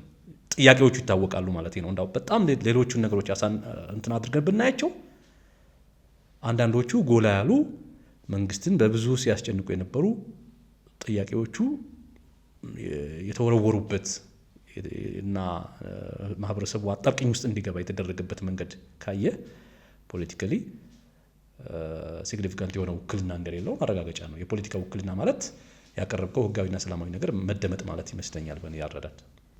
ብዙ ጊዜ የሚነሳ ጉዳይ አለ። ጉራጌ አገሩ ኢትዮጵያ ናት እንጂ የተወለደበትና ወይም ቤተሰቦቹ የተወለዱበት አካባቢ ነው የሚባል ሀሳብ። ይህ ሀሳብ ደግሞ አብዛኛው ብሔር ፖለቲካውን ያለመደገፍ ወይም ብሔር ፖለቲካው አዋጭ አይደለም ብሎ የሚያስብ ነው። ማሚ አንተ የምትመራው ፓርቲ ደግሞ የብሔር ፓርቲ ነው። ከማህበረሰቡ ፍላጎት ጋር የሚሄድ ነው ወይ? በትክክል ማለት እንዳልኩ ጉራጌ ሆነ እኔ እንደ አንድ ኢንዲቪጁዋል ኢትዮጵያ እንድትሆን ብለን የምናስበው ምኞት ሊኖረን ይችላል። ኢትዮጵያ ግን የበርካታ የፖለቲካ ተዋናዮች ፍላጎት፣ እንቅስቃሴ፣ ኮምፕሮማይዝ ውጤት ናት። አሁንም ያለችው እንደዛ ናት። ነገም ልትቀጥል የምትችለው ማለት አንድ ኖብል የሆነ ሀሳብ ዝም ብለህ ስለያዝክ። በነገራችን ላይ አሁን እኮ ኢትዮጵያ ውስጥ የብሔር ፖለቲካ እንዴት እንደመጣ ለማንም የተሰወረ አይደለም። የአንድነት ፖለቲካ ምናምን የምንለው ነገር ያላየነው እንትን እኮ አይደለም። የአንድነት የሚለው ላይ ችግር ቢኖርብኝም ትክክለኛ መጠሪያው ነው ብዬ አላምንም። አንድነት የብዙ የኢትዮጵያ ፖለቲካ ኃይሎችም የኢትዮጵያውያንም ፍላጎት ነው ብዬ አምናለሁ። ስለዚህ አንዱ የአንድነት ፖለቲካ አንዱ የልዩነት ፖለቲካ ምናምን አይመስለኝም። ኢትዮጵያ ዳይቨርስ ሀገር ናት። ብዙ ማንነቶች አሉ። ይሄ የምንለው ሞዴል የዚህ የሜልቲንግ ፖት የአሲሚሌቲቭ የምናምን የምንለው የፖለቲካ ፊሎዞፊ ኢትዮጵያም ዓለምም በብዙ እንትን ያለፈችበት እና አሜሪካ ዛሬ ድረስ ሰውን ምንድነው የመኖሪያ ፈቃድ ምናምን ምንድነው ዜግነት ምናምን ሲሰጡ አሲሚሌት እያደረጉ ወደ አሜሪካዊነት እየቀየሩ ግን ብዙ ነገር ከ1970ዎቹ አካባቢ ጀምሮ መልቲካልቸራሊዝም ኮንሴፕት እያደገ ሲመጣ አንድ ሀገር እንደ አንድ ሀገር ልትቆም የምትችለው አንድ ሃይማኖት ስላላት አንድ ቋንቋ ስላላት ብቻ አይደለም። ልዩነቶች እንዳሉ ሆነው የጋራ በሚያደርጉ በሚያስተሳሰሩ ጉዳዮች ላይ ልዩነቶቹ እያጠፋናቸው ሳይሆን እንዳውም እንትን እያደረግናቸው የጋራ መገለጫ ሆነን ስቴት ቢልዲንግ በሆነ ጊዜ በሆነ ወደፊት እንትን በታይም ፍሬም ውስጥ ሆሪዞን ውስጥ እንትን እንፈጥር እንችላለን የምንላቸው የቋንቋ መመሳሰል፣ የባህል መመሳሰል፣ የሳይኮሎጂ መመሳሰል ምናምን ልንፈጥር እንችላለን። ግን እነዚህን ዛሬ ጨፍልቀን እናጥፋ ምናምን የሚሉ እንትኖች ዓለምም ላይ የተሞከረ ነው። አይ ቲንክ ኢትዮጵያም ውስጥ ቢያንስ የብሔር ድርጅቶች የተወለዱት እንደዚህ አይነት ችግር አለ ብለው ነው የተወለዱት። ኢትዮጵያ ውስጥ የእንትን የሆነ በደል አለ የሆነ ነገር እየቆጠሩ የተደራጁ የብሔር ቡድኖች ናቸው። እነዛ ቡድኖች ደግሞ የኃይለ ሥላሴን ስርዓት ቀጥሎ የደርግን ስርዓት ነቅንቀው ፖለቲካሊ ሚሊተሪሊ አሸንፈው ዲፊት አድርገው በራሳቸው ተርም ህገ መንግስት ጽፈዋል። በራሳቸው ተርም መንግስት አደራጅተዋል፣ ተቋማት አደራጅተዋል። ስለዚህ አሁን ለምሳሌ የጉራጌን ኬዝ ካየኸው ገና ሽግግር መንግስቱ ሲመጣ ጉራጌ ወደ 3 አካባቢ በደርግ ዘመን በ3 አካባቢ የተለያዩ አውራጃዎች ሲተዳደር ነበር። ሀይቆችና ቡታጅራ የሚባል ወደ ዝዋይ አካባቢ ይተዳደራል። በዚህ በኩል ደግሞ ጨቦና ጉራጌ ተብሎ ወሊሶን ማዕከል ያደረጋል። በዛ በኩል ሀዲያና ከምባታ ተብሎ ደግሞ የተወሰነው ጉራጌ በዛ ሆሳናን ማዕከል አድርጎ ይተዳደር ነበር። የሚገርመው ያኔ ራሱ ከሶስቱ አንዱ እንኳን በጉራጌ እንትን ውስጥ አልነበረም። ከሶስቱ የአንዱ መቀመጫ እንኳን ሆሳና ታውቃለህ፣ ዝዋይ ታውቃለህ፣ ወሊሶ ታውቃለህ። እና ከዛ የኢህአዴግ ስርዓት ሲመጣ ሰዎችን ያው በብሔራቸው በቋንቋቸው የሚመሳሰሉት እያሰባሰበ አንድ ጉራጌ ዞን የሚባል ዞን ፈጠረ። ጉራጌ ዞን ጉራጌ ብሔር ነው። ጉራጌ የሚባል ብሔር ጉራጌ የሚባል ዞን ተፈጠረ። ልክ ትግራይ የሚባል ክልል እንደተፈጠረው አማራ፣ ኦሮሚያ ምናምን የሚባሉ ክልሎች በውስጣቸው የተወሰኑ አንዳንዶቹ ላይ ዳይቨርሲቲ አለ። ግን አማራ ክልል ሲባል ዶሚነንቱ አማራ ተብሎ ነው የሚታሰበው። ትግራይ ክልል ዶሚነንቱ አማራ፣ ኦሮሚያም በተመሳሳይ ነገር። አንዳንዶቹ ጭራሽ በጣም ሆሞጂኒየስ የሆኑ ናቸው፣ ተመሰረቱ። ስለዚህ የጉራጌም ከዛ ለይተን የምናየው አይደለም። እና ይሄን ሪያሊቲ ምን ልናደርገው እንችላለን? አሁን ለምሳሌ የክልል ጥያቄ ሲነሳ ሰዎች የሚያደርጉት ጉራጌን ወደ ብሔርተኝነት ምናምን። በቃ ጉራጌን እኮ አስተዳደራዊ መዋቅር ጉራጌ ራሱ አልሰራውም። በወቅቱ የፖለቲካ ስልጣን የተቆጣጠሩ አካላት የብዙሃኑ የኢትዮጵያ የፖለቲካ ኃይሎች አቅም የነበራቸው የፖለቲካ ኃይሎች የመንግስትን ስልጣን የመጨበጥ አቅም የነበራቸው የፖለቲካ ኃይሎች ባርጌን አድርገው ኢትዮጵያ በቋንቋ በማንነት በምናምን ዙሪያ ላይ አደራጅተዋታል። እንግዲህ ሌሎች አሁን ቅድም አንድነት ምናምን ስትላቸው ይሄንን እንትን በማግስቱ እናጠፋዋለን፣ 1 ዓመትም አይቆይም 10 ዓመትም አይቆይም እናጠፋዋለን ምናምን ሲሉ ቆይተዋል። ውጤቱ ያለፉት 30 ምናምን ዓመታት ምንድን ነው? የብሔር እየተጠናከረ ነው? ስርዓታዊ እንዳውም እየሆነ ነው ወይስ እየተዳከመ ነው? ሰዎች የተለያየ ግምገማ ሊኖራቸው ይችላል። አፍተር ኦል ግን እኛ እያለን ያለ ነው መጀመሪያውኑም ራሱ ባልተሳተፈበትም በወደደውም ባልወደደውም መንገድ የሀገሪቱ ስትራክቸር ጉራጌ በብቻው መቀየር የሚችለው እንትን አይደለም። ኦሮሞ ክልል አያስፈልግህም፣ በቃ እንደ 3-4 ቦታ ተሸንሸን፣ አማራ እንትን አያስፈልግህም፣ ትግሬ እንደዚህ አያስፈልግህም ምናምን የምትልበት አቅሙም ፍላጎቱም ሊኖርህም አይ ቲንክ መሻቱም ሊኖርህ አይገባም። እያንዳንዱ ማህበረሰብ ለራሱ ምን እንደሚበጀው ያውቃል። አንድ ሀገር ውስጥ ስንኖር የአንተ ድርሻ የተባለው አካባቢ ላይ እንዴት ታስተዳድራለህ? ሌሎቹ አካባቢ ላይ ደግሞ የጋራ የምትላቸው አካባቢዎች ላይ ሌላ ቦታ ገብተህ የምታደርጋቸው ተሳትፎዎች ሁሉ ዲፋይን የምታደርገው አንተ ብቻ አይደለም፣ ሌሎች አክተሮች አሉ። ስለዚህ ይህን ጉዳይ እንዴት ጉራጌ ዞን የሚባል ቦታ ላይ ኖሮ ጉራጌ የሚባል ብሔር ኖሮት ላለፉት 30 ዓመታት ኦሮሚያ ላይ መስራት ካልተከለከለ፣ ሶማሌ ላይ ገብቶ ለመስራት፣ ደቡብ ላይ መስራት ካልተከለከለ፣ የተለያዩ ክልሎች ላይ ገብቶ መስራት ካልተከለከለ ጉራጌ ክልል ሲሆን ለምንድን ነው የሚከለከለው? ምን የሚከለክለው ነገር አለ ነው? አማራ ክልል ስላለው ከአዲስ አበባ ውጣልኝ ተባለ ይባላል። ትግሬ ክልል ስላለው ከኦሮሚያ ከአዲስ አበባ ውጣልኝ ያለው ሰዋል ለምንድን ነው ማለት በጣም ውሃ የማይቋጥር እንትን ሁልጊዜ በተደጋጋሚ እንደ ትልቅ እውነት ማህበረሰቡን ለምን እንደዚህ አይነት ነገር ሊግቱት እንደሚፈልጉ አይገባኝ። እኛ እያልን ያለ ነው አንድ ማህበረሰብ ከዞን ወደ ክልል ስላደገ የማንነት ጥያቄ እኮ አይደለም። ማንነቱ የታወቀለት ህዝብ ነው። ፖለቲከኞች ናቸው ይሄን ሀሳብ እንጂ ማህበረሰቡ እኮ አይፈልገውም ነው ብዙ ጊዜ የሚነሳው። አሁን ዞኑን ፈልጎት ነው ወይስ ሳይፈልገው ነው? ጉራጌ ዞን የተባለው ምስራቅ ጉራጌ ዞን የተባለው ፈልጎት ነው ሳይፈልገው ነው? ፈልጎትም ሊሆን ይችላል ሳይፈልገውም ሊሆን ይችላል። ግን ይሄንን ስታተስኩ ብቻው መቀየር ይችላል? ምን ማድረግ ይችላል? ለምሳሌ አሁን ግን አንድ በጣም እንትን ነገር ማየት ያለብን ዞን የነበረ አካባቢ ክልል ስለሆነ ምን አይነት አዲስ ሌሎቹ ውጣልኝ ለምን ይሉታል?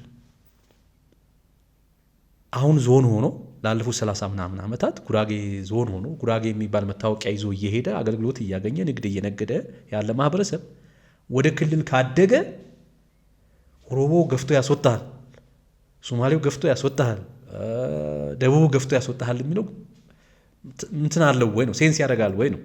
ይሄ የብሔርተኝነት ጉዳይ እኮ አይደለም። የብሔርተኝነት ጉዳይ ዞንም ውስጥ ወረዳም ሆነ ልታቀጣጥለው ትችላለህ ፍላጎትህ ከሆነ ያዋጣኛል የሚል ከሆነ አንድ ማህበረሰብ ብሔርተኛ መሆኑ ያዋጣኛል ካለ ወረዳም ሆኖ ዞንም ሆኖ በጉራጌ ስታተስ እኮ በጣም ዝቅ ያሉ ግን በብሔር እንትናቸው ሴንቲመንታቸው በጣም ያደጉ በቁጥርም በምናምንም ሪሌቲቭሊ ትንሽ የሆኑ ማህበረሰቦች አሉ ኢትዮጵያ ውስጥ። ብሔርተኝነት ያዋጣናል ምናምን ብላሉ በጣም ፋን ያደርጉታል። እሱ ብሔርተኝነት ለማምጣትና ለማምጣት ከክልል ጋር ፍጹም የሚገናኝ ጉዳይ አይደለም። ክልል ሆነ በነበርክበት መቀጠል ትችላለህ። አይ ብሔርተኝነት የበለጠ ያዋጣኛል ምናምን ካልክ ብሔርተኝነቱን ፋን ልታደርገው ትችላለህ፣ ልታቀዛቅዘው፣ ቅድም እንደተባለው በጣም ዩኒፋይንግ የሆነ እንትን ምናምን ሪቶሪክ ምናምን ልትከተል ትችላለህ። እሱ ሌላ ጉዳይ ነው። ግን ክልል ሆኖ መውጣቱ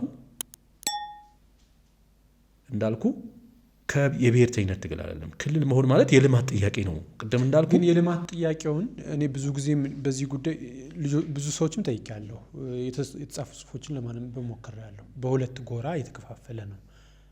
አንዱ ዞንም ሆኖ አስተዳደሩ ጠንካራ እስከሆነ ድረስ ልማቱን ማምጣት ይቻላል።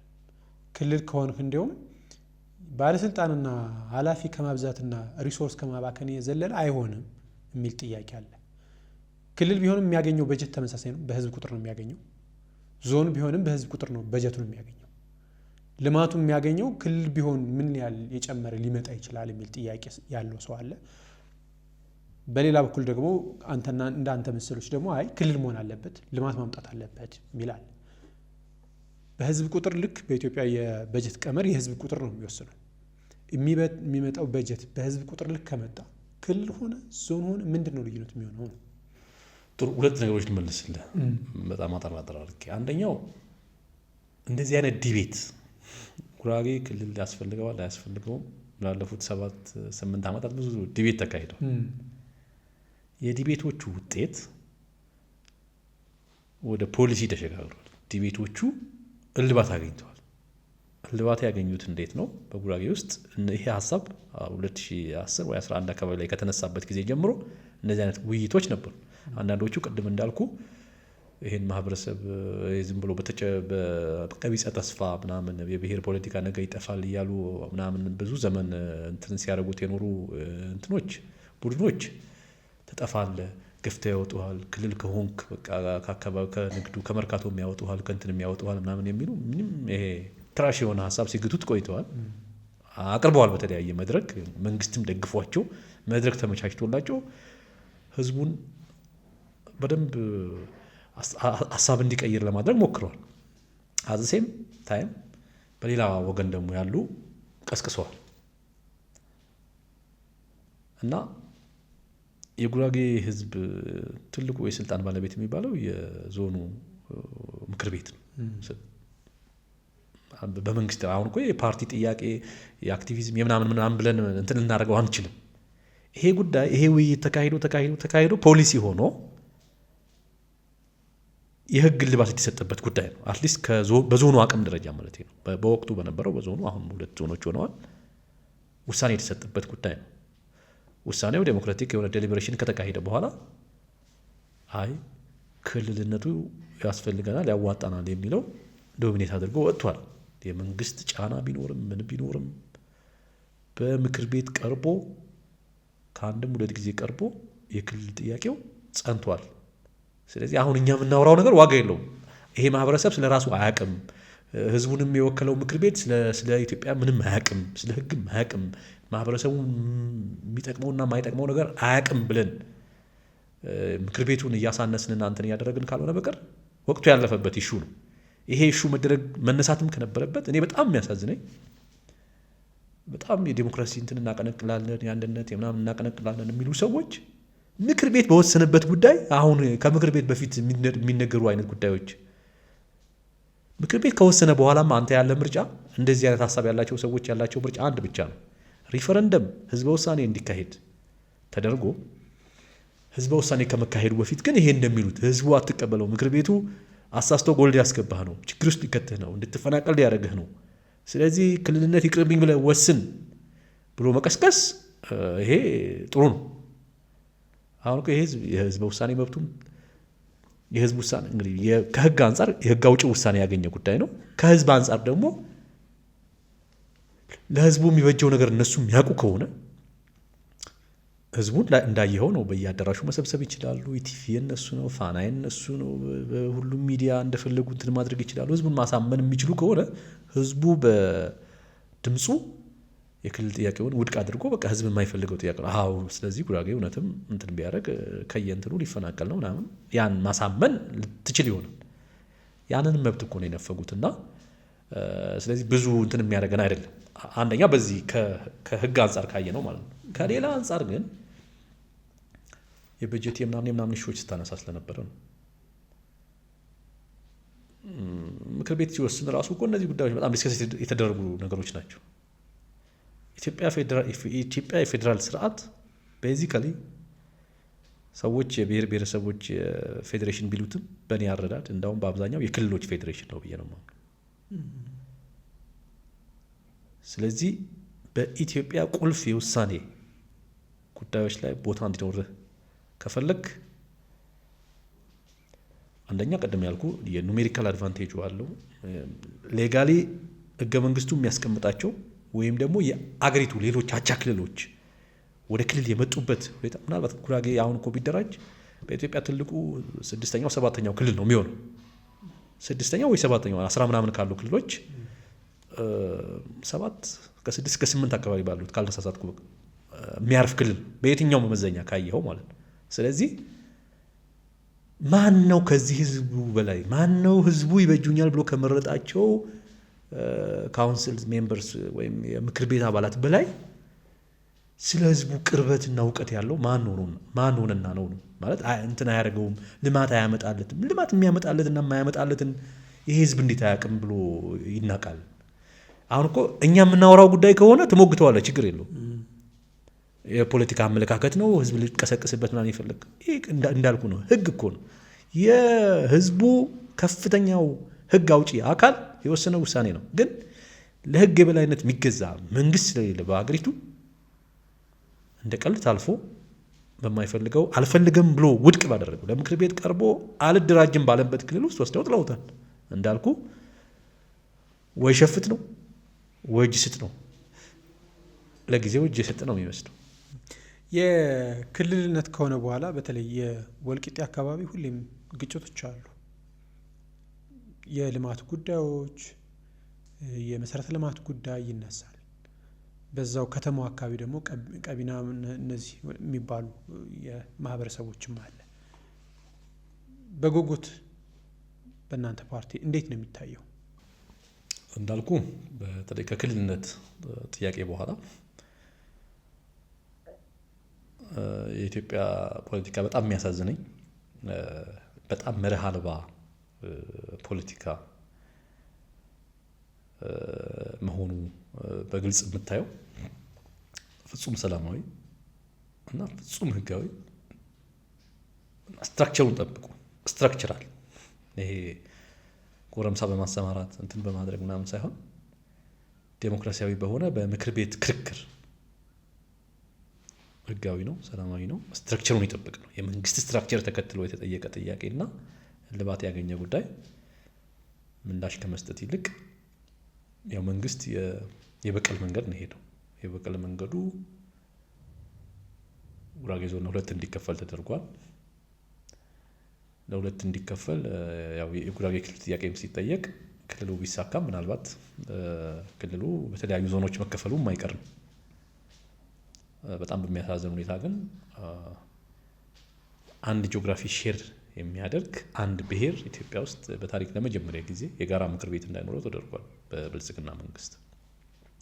ጉራጌ ዛሬ ባሉ መሰረታዊ እንደ ብሔር ባሉት የቋንቋ፣ የማንነት፣ የባህል ጉዳዮች ላይ በጋራ ዴሊብሬት አድርጎ በጋራ ውሳኔ የሚሰጥበት የምክር ቤት ያ ጠንካራ ምክር ቤት ያ መንግስትን የተፈታተነ ምክር ቤት እንዲበተን የተደረገው። ሌላው በጣም አሳዛኙ ነገር ልዩ እንግዲህ ያኔ የነበረው ይሄ ውሳኔ ሲወስን የነበረው የጉራጌ ዞን ወደ 4 ቦታ እንዲከፈል ነው የተደረገው።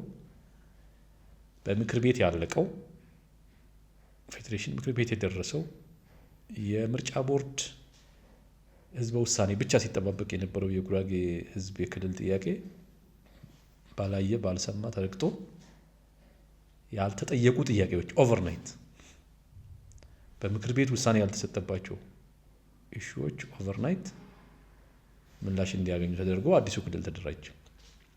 ከነዛ ውስጥ አንዱ ይሄ የፈተነን ለክልልነት በጣም እንትን ያደረገውን አከርካሪውን እንስበረው ምናምን ተብሎ ወደ 4 ቦታ እንበትነው ተብሎ ተበትኗል። ከዛ በኋላ ጉራጌ በሁለት ዞኖች ተከፈለ፣ የጋራ ምክር ቤት በሌላቸው። እንግዲህ አንድ ትልቅ እንግዲህ ኢትዮጵያ ውስጥ በሳይዝ በቁጥር ኦሮሚያ ትልቁ ክልል ነው። በርካታ ዞኖች አሉት፣ 20 አካባቢ ደርሳሉ አይ ቲንክ። እነዛ ዞኖች በሙሉ የጋራ ጨፌ ኦሮሚያ የሚባል አንድ የጋራ ምክር ቤት አላቸው።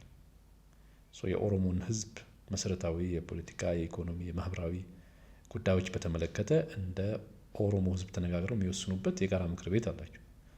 የትኛውም ክልል ብትሄድ የጋራ ምክር ቤት አለው። እንዳልኩ አብዛኛዎቹ ክልሎች አንድ ብሔር ዶሚኔት የሚያደርግባቸው ምናምን ናቸው። ሶማሌ ሂድ፣ ትግራይ ሂድ፣ ሁሉም ቦታ የምታገኘው ተመሳሳይ ነገር ነው እና በአንድ ቦርደር በምስራቅ ጉራጌና በጉራጌ ዞን መካከል ሌላ ህዝብ ሌላ እንትን የለም፣ ሌላ ቤሪየር የለም እና ሁለት ዞኖች መፈጠራቸው ብቻ ሳይሆን የጋራ ምክር ቤት እንዳይኖራቸው በጋራ እንዳይቀና ክልል ላይ ካልሆነ በቀር በራሳቸው ሁለቱ ዞኖች አንድ ላይ በጉራጌ ኢንተረስት እና ጥቅሞች ዙሪያ ላይ እንዳይገናኙ ተደርጎ ያ ውሳኔ ተላለፈ። ሁለተኛ ወደ ክልሉ ሲገባ ያው ህዝበ ውሳኔ ያልተደረገም ታውቃለህ። ህዝበ ውሳኔ ያልተደረገው ምርጫ ቦርድ ህዝበ ውሳኔ ለማድረግ የእያንዳንዱ ዞንና ልዩ ወረዳ ምክር ቤቶች በአዲሱ ክልል ለመደራጀት የወሰኑበት ውሳኔ ይፈልጋል። ጉራጌ ዞን ሪጀክሽኑ ይታወቃል።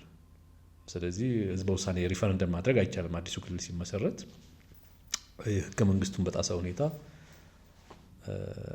ህዝበ ውሳኔ ሳይካሄድ ክልሉ ተመሰረተ። እነሱ ብቻ አዳዲስ ልዩ ወረዳዎች 2 ልዩ ወረዳዎች አውጥተዋል። ቀቤና ልዩ ወረዳና ማረቆ ልዩ ወረዳ የሚባሉ። ለምሳሌ የቀቤናን ልዩ ወረዳ ጉዳይ ካየኸው ወደ 64 በመቶ የሚሆነው ነዋሪ ጉራጌ ነው። ዶክመንትን ነው ጥናት ያለው። ይህ ህዝብ ምንም ሴይ ሳይኖረው ምንም ድምፅ ሳይኖረው በቀቤና ልዩ ወረዳ ውስጥ ቀቤና ሆኖ እንዲኖር ቀቤና ልዩ ወረዳ ድሮ እንግዲህ በክልሉ ጥያቄ በምናምን ጊዜ የጉራጌ ዞን አካል ነበር። አዲሱ ክልል ሲመሰረት ተጠሪነቱ ለክልል የሆነ ልዩ ወረዳ ሆኖ ተደራጅቷል። የህዝቡ ጥያቄ ነበር። በሱ ጥያቄ ዙሪያ ላይ እኛ ብዥታም ጥያቄም የለንም። ችግሩ ግን አሁን እየተካሄደ ያለው ምን መሰለህ? ነገሮች በጉራጌ ኮስት መካሄድ የለባቸውም ነው የኛ ጥያቄ። የቀቤና ህዝብ የማንነት ጥያቄው ቀደም ብሎም እንትን የተባለ ሪኮግኒሽን ያለው ነው በፌዴሬሽን ምክር ቤት። አሁን ግን 64 በመቶ አካባቢ የሚሆነውን ማህበረሰብ ያፈነ ያላካተተ ከጨዋታ ውጭ ያወጣ ከፖለቲካ ከሁሉም አይነት ሪፕሬዘንቴሽን ውጭ ያወጣ ልዩ ወረዳ ተመሰረተ። ክልሉ ሲመሰረት አንዱ ያጸደቀው በሞሽን እንግዲህ ፖለቲካ ውሳኔ ሲወስኑ የወልቂጤን ጉዳይ ስላነሳለኝ የወልቂጤ ጉዳይ ያው እንግዲህ ወልቂጤ ብዙ ታሪካዊ ጉዳዮች ላይ ብዙ መሳሳብ አልፈልግም ብለት ለመናገር ጉዳይ አለ። የታሪካዊ ጉዳይ ለምሳሌ ቀቤና የተወሰነ ፓርቱ የኔ ነው የሚል ሀሳብ አለው። ያ አሁን እየተነሳ ያለው እንግዲህ ክልሉ ብዙ ነገሮች በህገ ወጥ መንገድ ነው የተፈጸሙት። ክልሉ ሲመሰረት ከነዛ ውስጥ አንዱ ቀቤና ወረዳ ሲመሰረት በራሱ በህዝበ ውሳኔ ማንኛውም አዲስ አደረጃጀት ሲፈጠር ህዝብ ሴይ ሊኖረው ይገባል። ቅድም እንዳልኩ ነው ጉራጌ ለምሳሌ ክልል ለመሆን ከስትራክቸር አንጻር ከምክር ቤት አንጻር ጣጣውን ጨርሷል። ግን ፋይናል ህገ መንግስቱ የሚያስቀምጠው ህዝበ ውሳኔ ተካሂዶ ምክር ቤት ብቻ ሳይሆን ህዝብም ድምፅ መስጠት አለበት። ምክር ቤት አንዳንድ ጊዜ በተለያየ ሞቲቭ የሆነ ነገር ምናምን ቢያመጣ የመጨረሻ ድምፅ ህዝቡ ነው መስጠት ያለበት። መሰረታዊ ጥያቄዎች እንግዲህ በአገር ደረጃ የሚካሄዱ በህዝበ ውሳኔ ነው የሚካሄዱት። ጉራጌም ክልል ቢሆንም እንግዲህ ሰዎች አሁን የሚያነሱት ነገር መፍትሄ ቢያገኝ የነበረው ጉራጌ አይፈልገውም፣ የሆኑ አክቲቪስቶች ናቸው የሚፈልጉት፣ የሆኑ ፓርቲዎች ናቸው የሚፈልጉት እንኳን የሚለው ነገር ምላሽ የምታገኘው ለህዝቡ አቅርበ ህዝቡ ከደገፈው ኦኬ፣ ካልደገፈው ደግሞ እውነትም እነዚህ ያው እንትን ፈላጊዎች ናቸው አቴንሽን ፈላጊዎች ናቸው ምናምን ብለህ ልታደርገው ትችላለህ። ሴም እንትን በናሬቲቭ የወልቂጤን ጉዳይ ካየኸው በታሪክ እንዳልኩ ልዩ ወረዳ ቀቤና ልዩ ወረዳ የሚባል አደረጃጀት አለ። ቀቤና ልዩ ወረዳ ቀቤና የሚባል ብሔረሰብ አለው። ጉራጌ የሚባል ማህበረሰብ በውስጡ አለው። ገና ከስሙ ጀምሮ ማጆሪቲውን ማህበረሰብ ከስሙ ያወጣ ነው። ቀቤና እንግዲህ አንድ ብሔር ነው። በኢትዮጵያ በፌዴሬሽን ምክር ቤት እውቅና ያለው ብሔረሰብ ነው። ልዩ ወረዳ ሆኖ ሲወጣ ግን የልዩ ወረዳዎች ስያሜ በተመለከተ በህዝብ ድምፅ ይወሰናል ይላል። ሞሽኑ ራሳቸው አዲሱን ክልል ሲያደራጁ እንትን ያደረጉት ይሄ ወረዳ ቀቤና ልዩ ወረዳ ነው መባል ያለበት፣ ኤክስ ልዩ ወረዳ ነው መባል ያለበት፣ መቅረብ የነበረበት ለህዝቡ ነበር። ከስም ራሱ አንጻር ፕሮፖዝ የሚደረጉ ነገሮች ምናምን ይደረጋሉ፣ ህዝብ እንትን ያደርጋል። መጨረሻ ላይ ውሳኔውን በተመለከተ የሆኑ እንትኖች ይቀርቡ ነበር። የከተማ የምናምን ኢሹ ወልቂጤ በተመለከተ እንግዲህ 20 ምናምን ዓመት አካባቢ እኮ አልፎታል። ከተማው ማስተር ፕላን የይገባኛል ጥያቄ ሳይሆን ከማስተር ፕላን ጋር ተያይዞ የከተማ መዋቅራዊ ፕላን እንትን እያደረገ ሲመጣ ወልቂጤ ከ3 የጉራጌ ዞን ወረዳዎች ጋር ይዋሰናል። ከጭሃ ወረዳ ከሚባል ጋር ይወሰናል። አበሽኬ ከሚባል ወረዳ ጋር ይወሰናል። ቀቤና ወረዳ ከሚባል ወረዳ ጋር ይዋሰናል። በቀድሞ ደቡብ ክልል ይሄ መዋቅራዊ ፕላኑ ስትራክቸራል ፕላኑ ማስተር ፕላኑ ጸድቆ እንትን ካደረገ ቆይቷል። እንደማስታውሰው ከአበሽኬ 2 ቀበሌዎች፣ ከቀቤና ወረዳ 5 ቀበሌዎች፣ ከቻሃ ወረዳ 5 ቀበሌዎች ወደ ከተማው ተካለው የከተማ የገጠር እንትኖቹ ምናምን ሰፍተው አፕሩቭ ተደርጎ ማስተር ፕላኑ እንቅስቃሴ ተጀምሮ ብዙ ነገሮች እንትን እያደረጉ በመሀል ያው አለመስማማቶች ምናምን ነበሩ። እንዳልኩ ቀቤና ወረዳ ጋር ያለው ነገር የሁለት ብሔረሰቦችም ኢሹ ስለሆነ ማለት ነው። ዞሮ ዞሮ ከቀቤና ወረዳ ጋር በተያያዘ ያለው ኢትዮጵያ ውስጥ የይገባኛል ጥያቄዎች ካሉ አንዱ በከተሞች ስትራክቸራል ፕላን ፍሬም ውስጥ የምናየው ነገር ነው። ሁለተኛው ደግሞ የይገባኛል ጥያቄዎች ካሉ ደግሞ ኢትዮጵያ ውስጥ የይገባኛል ጥያቄዎች የሚስተናገዱበት መንገድ ግልጽ ነው። የይገባኛል ጥያቄዎች በሪፈረንደም ነው የሚወሰኑት። ልክ መንግስት አሁን ወልቃይት ምናምን በመሳሰሉ ቦታዎች ላይ እንትን አድርጎ እንደሚንቀሳቀስበት እንትን የምናደርገው በህዝበ ውሳኔ ነው ብሎ ነው።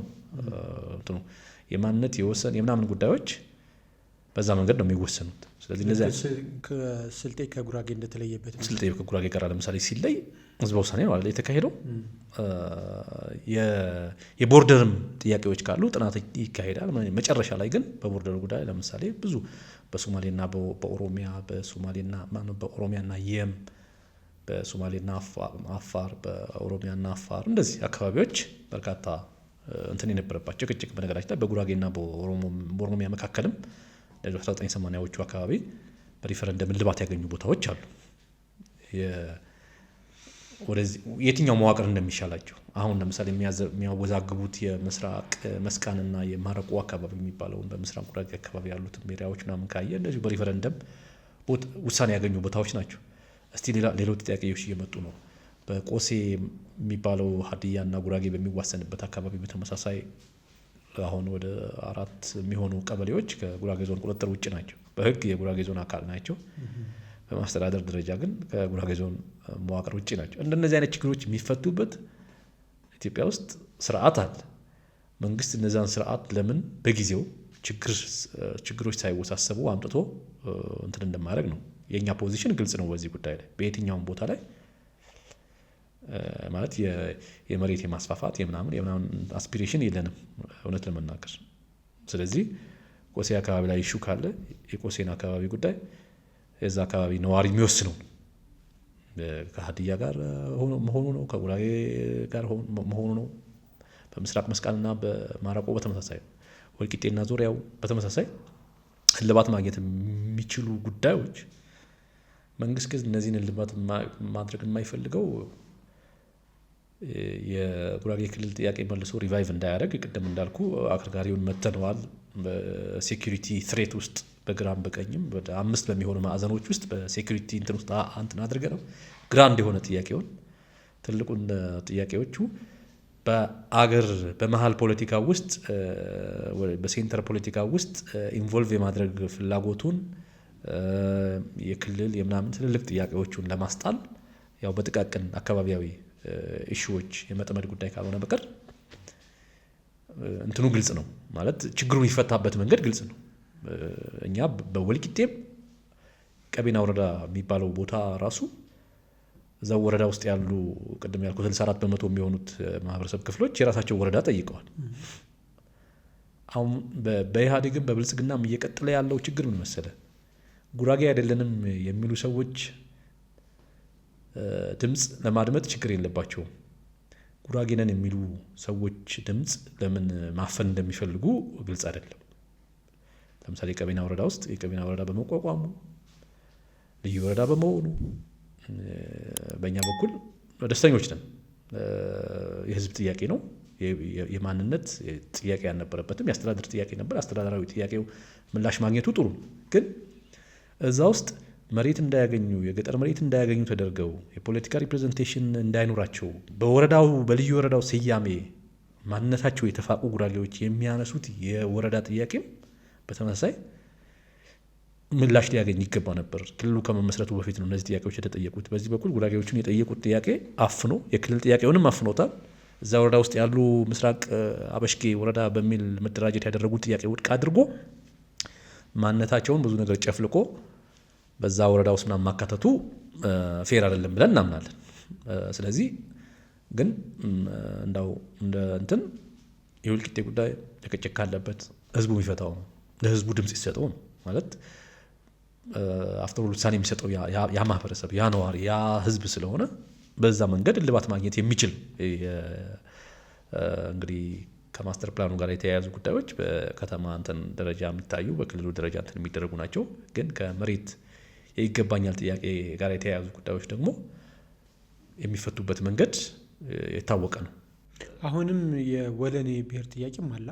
ያ ተመሳሳይ ነው። በነገራችን ላይ የወለኔም አካባቢ እንግዲህ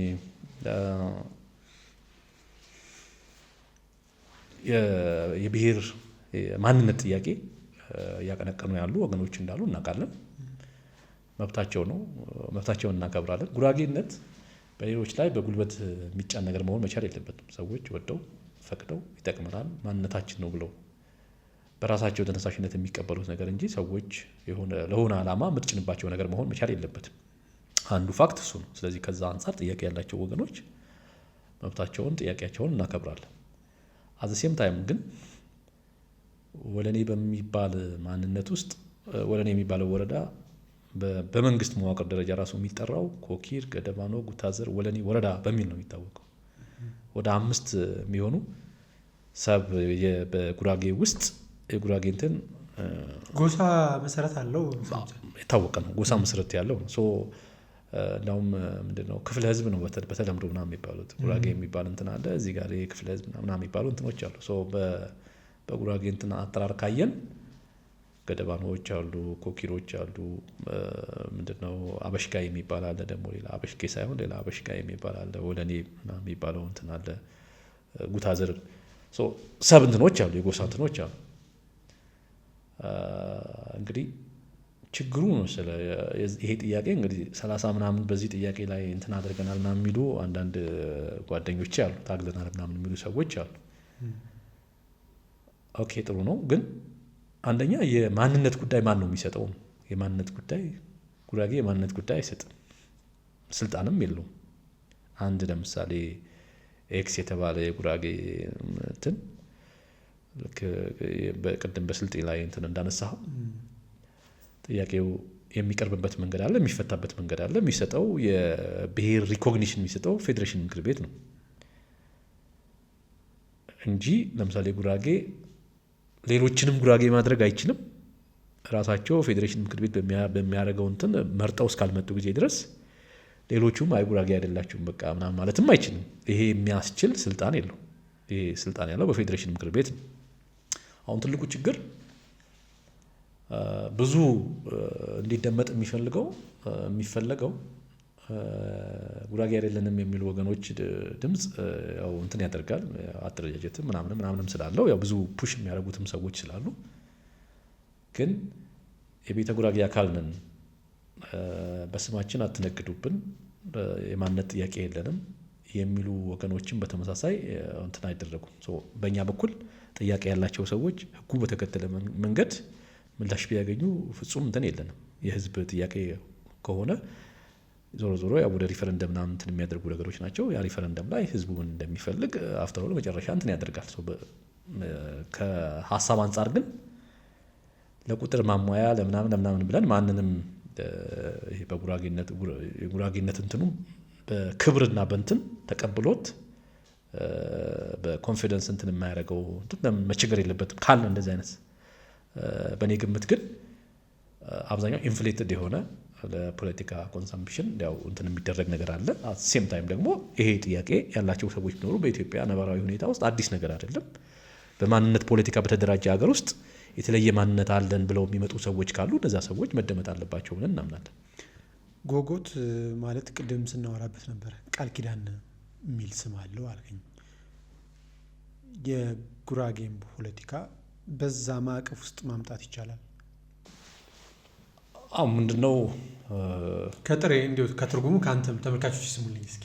ያ እንግዲህ ጎጎት ማለት ያው ብዙ ሰዎች አብሪቬሽን ምናምን ነገር ነው የሚመስላቸው፣ ግን አይደለም። ፓክት ነው ወይም ቃል ኪዳን ነው። በ17ኛው 18ኛው ክፍለ ዘመን አካባቢ የነበረ በወቅቱ የኢትዮጵያ ውስጥ በአብዛኛው ቦታ ላይ የተደራጀ የተጠናከረ ማዕከላዊ መንግስት ያልነበረበት ጊዜ ነው። በተለያየ ቦታ ላይ የጦር አበጋዞች፣ የሃይማኖት መሪዎች የገነኑበት እና የተለያዩ ግዛቶች ኦቶኖመስ የሆኑ ግዛቶች እንትን ያደረጉበት ጊዜ ነው። ጉራጌም አካባቢ እርስ በርስ በተለያየ ምናልባት ዛሬ በወረዳ ደረጃ ልንገልጻቸው የምንችላቸው በተለያየ አካባቢያዊ እንትን የነበሩ የጦር አበጋዞች ነበሩ። የሃይማኖት እንትኖች ራሳቸው ግብር የሚያስገብሩ ምን እንትን የሚያደርጉና የእርስ በርስ ብዙ ግጭቶች ነበሩ። በታሪክም ያው የሚታወቁ ጦርነቶች ይካሄዱ ነበረ በግጦሽ መሬት ድንበር በማስፋፋት ምናምን። እንደዚሁም ደግሞ ከሌሎችም ነን ጉራጌ ከሆኑ እና በዛ አካባቢ ላይ ከነበሩ የማህበረሰብ ክፍሎችም ጋር እንደዚሁ ግጭቶች ነበሩ እና ውስጣዊ ጉዳዮች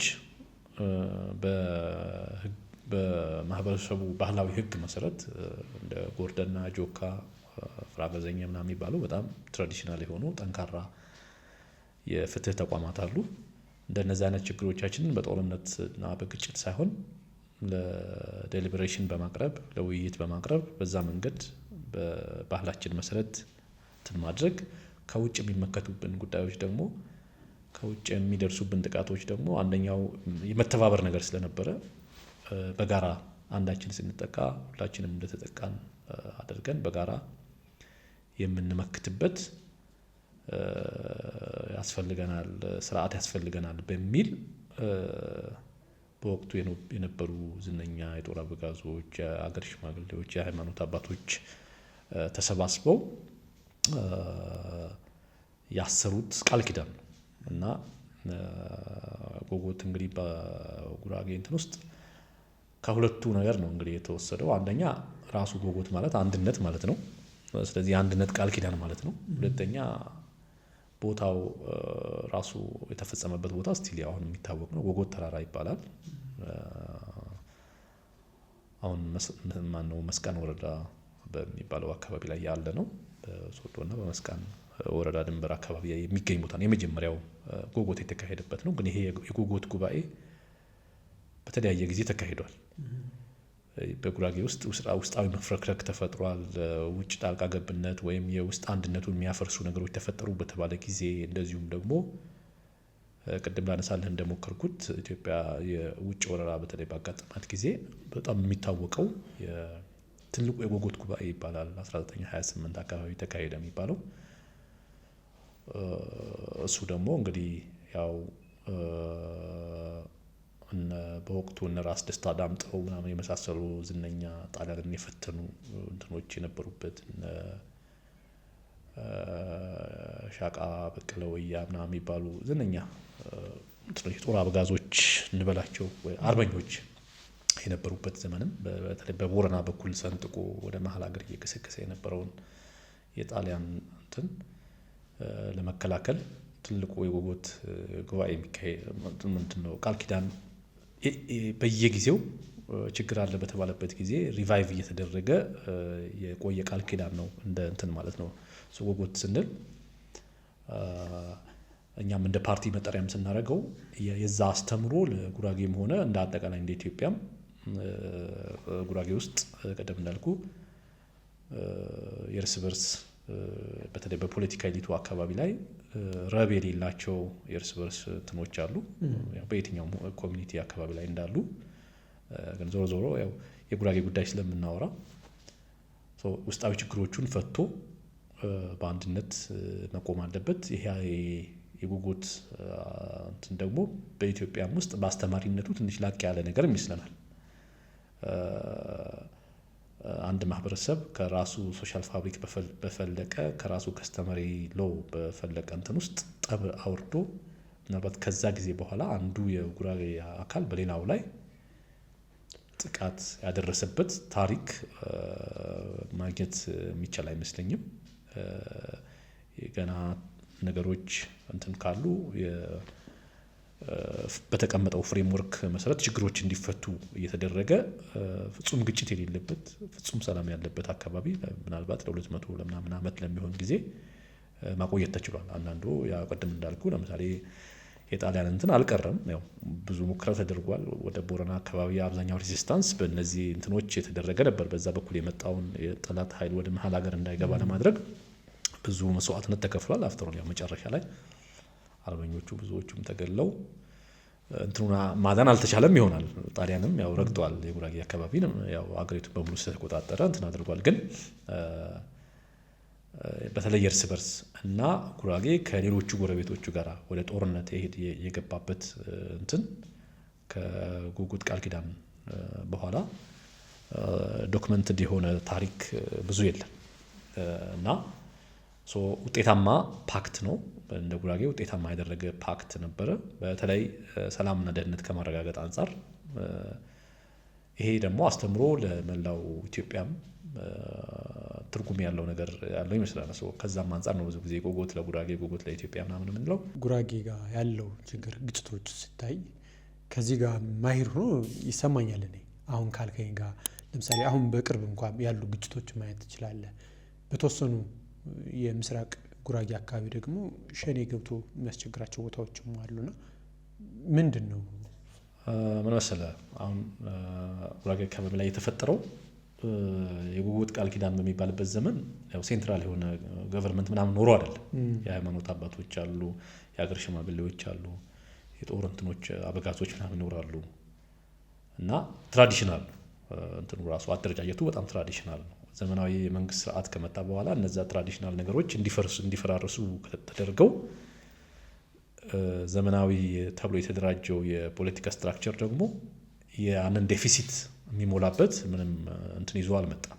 ኢንፋክት አሁንም ቢሆን በጉራጌ መካከል የእርስ በርስ ግጭት የለም። አንዱ ጉራጌ ከአንዱ ጉራጌ ጋራ ደም አፋሳሽ ምናምን የሚባሉ እንትኖች የሉም። አብዛኛዎቹ አሁን በጉራጌ አካባቢ የምናያቸው ግጭቶች ድንበር ዘለል ግጭቶች ናቸው። አንዳንድ መሬት የማስፋፋት አምቢሽን ያላቸው አጎራባች ከሆኑ አካባቢዎች ላይ የተወሰኑ ቀበሌዎች ከጉራጌ ስናች ማድረግ የሚፈልጉ አካላት እንደዚሁም ደግሞ በአገር አቀፍ ደረጃ የሚታወቁ ቅድም አንተ የምትጠቃቀሳቸው እንግዲህ መንግስት የሰጣቸው ስም ይዘን ብላ ታጣቂ ብቻ ብዬ ባልፍ የተሻለ ይመስለኛል። ታጣቂዎች ድንበር ዘለል ጥቃት ይፈጽማሉ፣ ይገድላሉ፣ ይዘርፋሉ፣ ይማርካሉ። ራንሰም ይሄ ያው አግቶ ገንዘብ ይቀበላሉ። ከነዚህ ጋር ኔትወርክ ያላቸው የህገወጥ የመሳሪያ ዝውውርና የመሳሰለ ነገር ላይ ፕሮፊት ማድረግ የሚፈልጉ የመሳሪያ መጋዘኖች ይዘረፋሉ፣ ተመልሶ ማህበረሰቡ ይጠቃል እና ያ የጎጎት ቃል ኪዳን መዳከም እንዳልኩ ዘመናዊ የሆነ መንግስት የጦር እንትኖቹን አበጋዞቹን የተካው የጸጥታ ኃይል ነው። ፖሊስ ምናምን ሚሊሻ ልዩ ኃይል የምትለው ነው።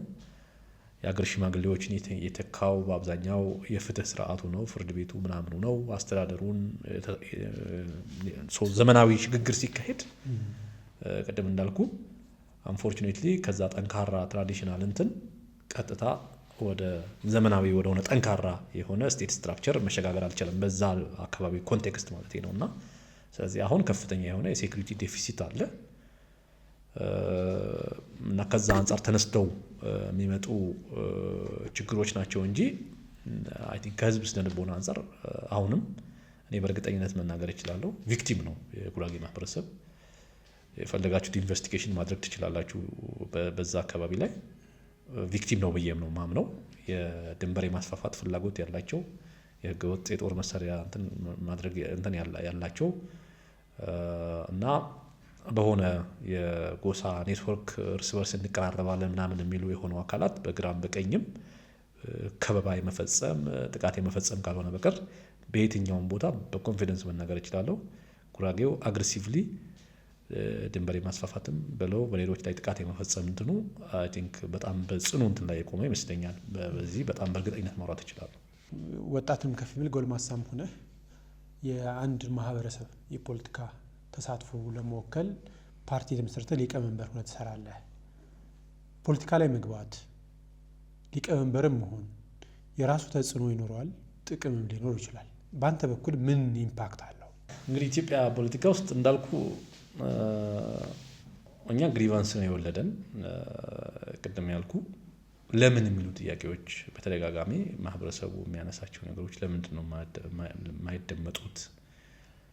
ለምንድን ነው ኦርጋኒክ የሆነ ከማህበረሰቡ የፈለቀ የማህበረሰቡ ስነ ልቦና ያለው የማህበረሰቡን ጥያቄዎች ማለት ኢትዮጵያ ውስጥ ዝም ብሎ ከመሬት ተነስቶ ኢትዮጵያ ውስጥ የሚመጣ መንግስት ጉራጌን የሚጠላበት መሰረት ይኖራል ብለን አንጠብቅ። እውነት ነው የምናገር። በግሌም እኔ እንደዛ ነው ማምነው። ማለት ኤክስም ወጣ ዋይ መጣ የብሔር ማንነት ይኖረው አይዲዮሎጂካል ማንነት ይኖረው ጉራጌን እንደ ጉራጌ ዲፋይን አድርጎ በጠላትነት ፈርጆ እንትን ያደርጋል የሚል ግምት የለኝም። ችግሮቹ ብዙ ጊዜ ውጫዊ ብቻ ሳይሆን ውስጣዊም ናቸው። ውስጣዊ ችግሩ የተፈጠረው እንግዲህ ገና የሽግግሩ ጊዜ 1980ዎቹ አካባቢ ማለት ነው። ዝም ብሎ በስም ጉራጌ የተባሉ ሰዎች ከዚህም ከዛም እንትን ተብለው ተሰብስበው የጉራጌን ማህበረሰብ እንዲወክሉ ተደርገዋል። የጉራጌን ማህበረሰብ ሲወክሉ ግን የጉራጌን ማህበረሰብ የበለጠ ተጠቃሚ በሚሆንበት መንገድ እንዴት እንደሚያደራጁት በሴንተሩ ላይ የሚኖረው ሮል፣ በክልሉ ላይ የሚኖረው ሮል፣ በአካባቢው ላይ የሚኖረው ሮል በተመለከተ ዲፋይን የተደረገ አቅጣጫ አልነበራቸው። በትግል የሚመጡ ሰዎች አይደሉም። ኢትዮጵያ ውስጥ ኮር የሆነውን ስልጣን የተቆጣጠሩ አካላት ታስታውሳለህ፣ በትግል አልፎ የመጡ ሰዎች ናቸው። የተለያዩ ቡድኖች ናቸው። ህገ መንግስቱን በራሳቸው ተርም የጻፉት፣ ክልሎቹን በራሳቸው ተርም ያደራጁት ታግለው ደማችን አፍሰናል፣ አጥንታችን ከስክሰናል፣ ሁሉ ታለፈ እያሉ የመጡ ሰዎች ናቸው።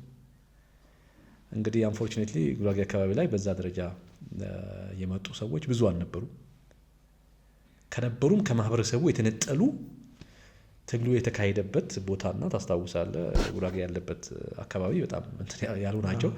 ከማህበረሰባዊ ቤዛቸውም የተነቀሉ ሰዎች ነበሩ። ወይም ደግሞ በሌሎች ድርጅቶች ሲሰሩ፣ ሌሎች ድርጅቶች ሲፍረከረቁ፣ ለምሳሌ ኢህአፓ ሲፍረከረቅ የተወሰኑ ሰዎች ለመቆያ ያህል ምናምን ብለው እነዛ አካባቢ ላይ ምናምን የተጠጋጉ ሰዎች ምናምን ነበሩ። ወደ ኢህዴን የገቡ ሰዎች ነበሩ። ኦርጋኒክ የሆነ የጉራጌን ማህበረሰብ አሁን በሚፈጠረው አዲስ ሪያሊቲ ውስጥ ኢትዮጵያ እንግዲህ 1983 እንትን ነው አይደለ፣ ጭንቅላቱ መሬት ላይ የገለበጠ ሺፍት ነው የመጣው። በዛ ሺፍት ውስጥ ይህን ማህበረሰብ በዚህ መንገድ ጥቅሙን እናስጠብቃለን ብለው ከማህበረሰቡ ጋር ተነጋግረው ተስማምተው ወደ ድርድር ሜዳው የገቡ ሰዎች አልነበሩ። ስለዚህ አንዳንዶቹ ጣጣቸውን ጨርሰው ልክ ኢህአዴግ አዲስ አበባ እንትን ሲያደርገው ያው ጠርሙሳቸውን ይዘው በዛው የቀሩ ሰዎች ምናምን አሉ። ሌሎቹ ደግሞ ምንም በማያውቁት ባላታገሉት በምናምን እንትን ውስጥ በቃ ጉራጌ ስለሆነ ጉራጌን ወክል ምናምን ተብለዋል። ያ ጉራጌ ሌሎቹ ቅድም እንዳልኩ ጫካ ጀምሮ ኢትዮጵያን እንዴት እንደሚያደርጓት ኦርጋናይዝ እንደሚያደርጓት የኔ የሚሉት ማህበረሰብ እንዴት ተጠቃሚ እንደሚያደርጉ በደንብ ስሌት ሰርተው በመጡበት ጉዳይ ባለቀ ተጋግሮ ምናምን ባለቀ ጉዳይ ላይ መጨረሻ የሆነ አንድ ምንድነው ጉባኤ ምናምን ተብሎ እዛ ላይ የተወሰኑ ሰዎች እንግዲህ ድሮ አስተማሪ ስለነበረ ገሌን ጥራው አዲስ አበባ ዩኒቨርሲቲ አስተምሮኛል ገሌ እንትን ጓደኛዬ ስለነበረ ምናምን እየተባሉ የሆኑ ሰዎች መጡ። ወዲያውኑ በጣም ካታስትሮፊክ የሆነ ነገር ነው የተፈጠረው። ጉራጌ በጣም በርካታ ቦታዎች ላይ ሪፈረንደም ሳይካሄድ ህዝቡ እንትን ሳያደርግ የነበሩት መሬቶች፣ ግዛቶች ምናምን በቀላል ፖለቲካዊ ውሳኔዎች ለምን ተብለው በማይጠየቁ ሁኔታ ጠያቂ በሌለበት ሁኔታ ብዙዎቹ እንዲወሰዱ ተደርገዋል። እዛ ላይ ብዙ ዱዌል ማድረግ አልፈልግም። ማለት ጉራጌ የኔ ነው ብሎ የሚያስባቸው አሁን ይሄዱ ብሎ የሚያስባቸው ቦታዎች አሉ። አንተ የምትጠቅስልኝ? በሁሉም በነገራችን ላይ ጉራጌ በሚዋሰንባቸው ቦታዎች ላይ ድብቅ ጉዳይ እኮ አይደለም። ራሳቸውን እንደ ጉራጌ ዲፋይን የሚያደርጉ ግን ወደ ሌሎች ክልሎች እንዲደራጁ በጉልበት እንዲደራጁ አሲሚሌት እንዲደረጉ የተደረጉ እንትኖች አሉ፣ ማህበረሰብ ክፍሎች አሉ። እና እዛ ላይ ብዙ ዱዌል ማድረግ አልፈልግም ለአሁኑ። ከዛ ውጪ እና ከማህበረሰቡ የበቀለ ከማህበረሰቡ ጋር እንትን ያደረገ ሪፕሬዘንቴሽን እዛ ላይ አልነበረም በሽግግሩ ወቅት ማለት ነው። ስለዚህ ያ ነገር ቀጥሏል ለረጅም ጊዜ። ኦልሞስት አብዛኛው የኢህአዴግ ዘመን የምትለው ኦርጋኒክ የሆነ ከዛ ከማህበረሰቡ አሁንም ቢሆን ለምሳሌ የብልጽግና ፓርቲ የኦሮሞን ኢንተረስት እናስጠብቃለን፣ የአማራን ኢንተረስት እናስጠብቃለን፣ የሶማሌን ኢንተረስት እናስጠብቃለን ብለው ተኮትኩተው ያደጉ በዛ ላይ አይዲዮሎጂካሊ ብዙ ነገር ተዘጋጅተው የመጡ ሰዎች ስብስብ ነው የብልጽግና ስብስብ። እዚህ ውስጥ የጉራጌ የለም አንፎርቹኔትሊ የለም። ምክንያቱም አደረጃጀት ሲኖር እኮ ነው መጀመሪያው ነው። አይ ለምሳሌ በስራ አስፈጻሚ ያሉ የጉራጌ ማለት ለነገር ነው። እኔ በነገራችን ላይ እኔ ኢንዲቪጁዋሎች ማለት ኢንዲቪጁዋሎች የፈለገ ቀና አመለካከት ሊኖራቸው ይችላል፣ ብቃትም ሊኖራቸው ይችላል። ያው ኢንዲቪጁዋል ስብስብ ነው የሰበሰበው የስብስቡ ነው። ሌሎቹ አካባቢ ላይ ምን ልዩ ነው? ለምሳሌ በኢህአዴግ ዘመን አማራዎች ውጤታማ አይሆኑም ብአዴን የሚባል ድርጅት ነበራቸው፣ ህወሓት የሚባል ድርጅት ነበር፣ ኦህዴድ የሚባል ድርጅት ነበር ምናምን። የኦህዴድ ስራ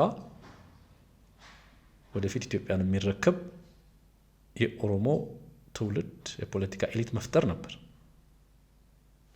የሌሎቹ እና የኦሮሞ ማህበረሰብ ጥያቄዎች ምንድን ናቸው፣ እንዴት ነው ምንፈታቸው ብሎ በዝርዝር እንትን የሚያደርግ ድርጅት ነበር። ወደ ጉራጌ ስትመጣ ያው ድርጅት ኢህአዴግ ራሱ የተቋቋመው በምንድን ነው? የክልሎች የብሔር ድርጅቶች ሳይሆን የክልል ድርጅቶች ሰብስቦ ነው። ብአዴን በአማራ ውስጥ ያው ሌሎች ማንነቶች አሉ፣ ግን ያው ሁሉም ብአዴን ውስጥ ገብተው የአንድ ክልል አንድ ትልቅ ድርጅት። ስለዚህ ከተለያየ እንትን ማንነት ቢኖራቸው በብአዴን ስር ተካተው እንዲሰሩ ነው የተደረገው፣ በገዢው ፓርቲ ውስጥ ማለት ነው። በትግራይም በተመሳሳይ ኦሮሚያም ሌላም ክልል ብትሄድ። ስለዚህ ጥያቄዎቻቸውን በደንብ አርቲኩሌት ያመጡ አካላት ናቸው። ምናልባት ልክ ኢህአዴግ ወድቆ አሁን አዲሱ ብልጽግና ፓርቲም ሲመሰረት ፎርሙን ቀይሯል እንጂ የታገሉባቸው እንትኖች ግልጽ ናቸው አሉ፣ ቴብል ላይ አሉ። እንዴት እንደሚያስፈጽሟቸውም ያውቃሉ ሁሉም ማለት ነው። የአቅምና የችሎታ ደረጃ ይለያይ እንጂ የዝግጅት ልክ የምናምን ይለያይ እንጂ ኒውትራል አይደሉም ነው። ስለዚህ ወደ ጉራጌ አካባቢ ስትመጣ ያው ደህዴን በሚል ጥላ ስር ምናምን ነበር። ደህዴን የ50 ምናምን ድርጅቶች ስብስብ ነው። ስለዚህ 50 ምናምን ነገር አስተዳድረህ 50 ምናምን አይነት ኢሹ ወደ አንድ ምናምን ማምጣት በጣም ከባድ ነበር። እንግዲህ ልክ ኢህአዴግ መጨረሻው አካባቢ የደቡብ የሚባል ማንነት ተፈጥሯል አለን። ወዲያውኑ ደግሞ ብልጽግና ደግሞ የለም ምናምን ብሎ ክልሉን እንዳየኸው ወደ 4 ቦታ ቆራርሶታል። እና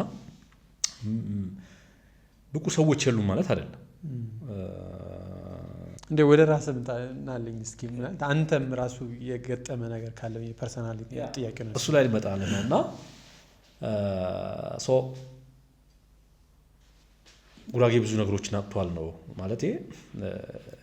የክልል ጥያቄ ያ ሁሉ ዋጋ ተከፍሎበት ያ ሁሉ ደርሶ ምናምን ከህገ መንግስቱ ሁሉ ነገር ጠንቅቅ አድርጎ ጨርሶ እንደዚህ እንትን የተደረገው ሪሌቲቭ የማህበረሰቡ ፖለቲካል ዊክነስ አመላካች ነው። የፖለቲካ ኤሊቱ በገዢው ፓርቲ ውስጥ ኢሬሌቫንት እንደሆነ ምንም የማይደመጥ ምክንያቱም ይህን ውሳኔ የወሰነው የብልጽግና ምክር ቤት ነው። ዶሚናንት ክረሺንግ ማጆሪቲ የሚባለው ከ96 የምክር ቤቱ አባላት 90 የሚሆኑት የብልጽግና ፓርቲ አባላት ናቸው። የጉራጌ ዞን ምክር ቤት የሚባል እነዚህ ሰዎች ደግሞ በተለያየ ፖዚሽን ጉራጌን ወክለዋል። በፌዴራል፣ በክልል፣ በዞን በምናምን ደረጃ ጉራጌን የሚወክሉ የምትላቸው ሰዎች ናቸው። እነሱ የወሰኑት ውሳኔ ተቀባይነት አላገኘም ማለት በሴንተሩ ውስጥ ብልጽግና በሚባለው ድርጅት ውስጥ ኢሬሌቫንት ናቸው፣ ምንም ከቁብ የማይቆጠሩ ናቸው ማለት ነው። ሌላ ምንም የሚያመላክተው ነገር አይደለም። ኦፖዚሽን ወስኖት ምናምን ቢሆን ኖሮ እንኳን ከኦፖዚሽኑ ጋር ጠብ ስላለው ነው ምናምን ትላል። የራስህ አባል የሆኑ በሚኒስቴር ደረጃ የሾምካቸው ሰዎች ጉራጌ ክልል ያስፈልገዋል ብለው እጃቸው አውጥተው ካጸደቁ በኋላ የለም እባክህ እዛ ገብተህ ተቀርቀር ምናምን የምትል ከሆነ በተግባር የለህም ማለት ነው። በስም ደረጃ የሚኒስቴር የሆነ ደኤታ የሆነ ነገር ተብለህ ይሆናል እንጂ በተግባር ጉጎት እንዲወለድ ያደረጉት እነዚህ ግሪቨንሶች ናቸው። ከመጣ በኋላ ምን ገጠመ? እኔ ብዙ ጊዜ ሪያሊስት ነኝ።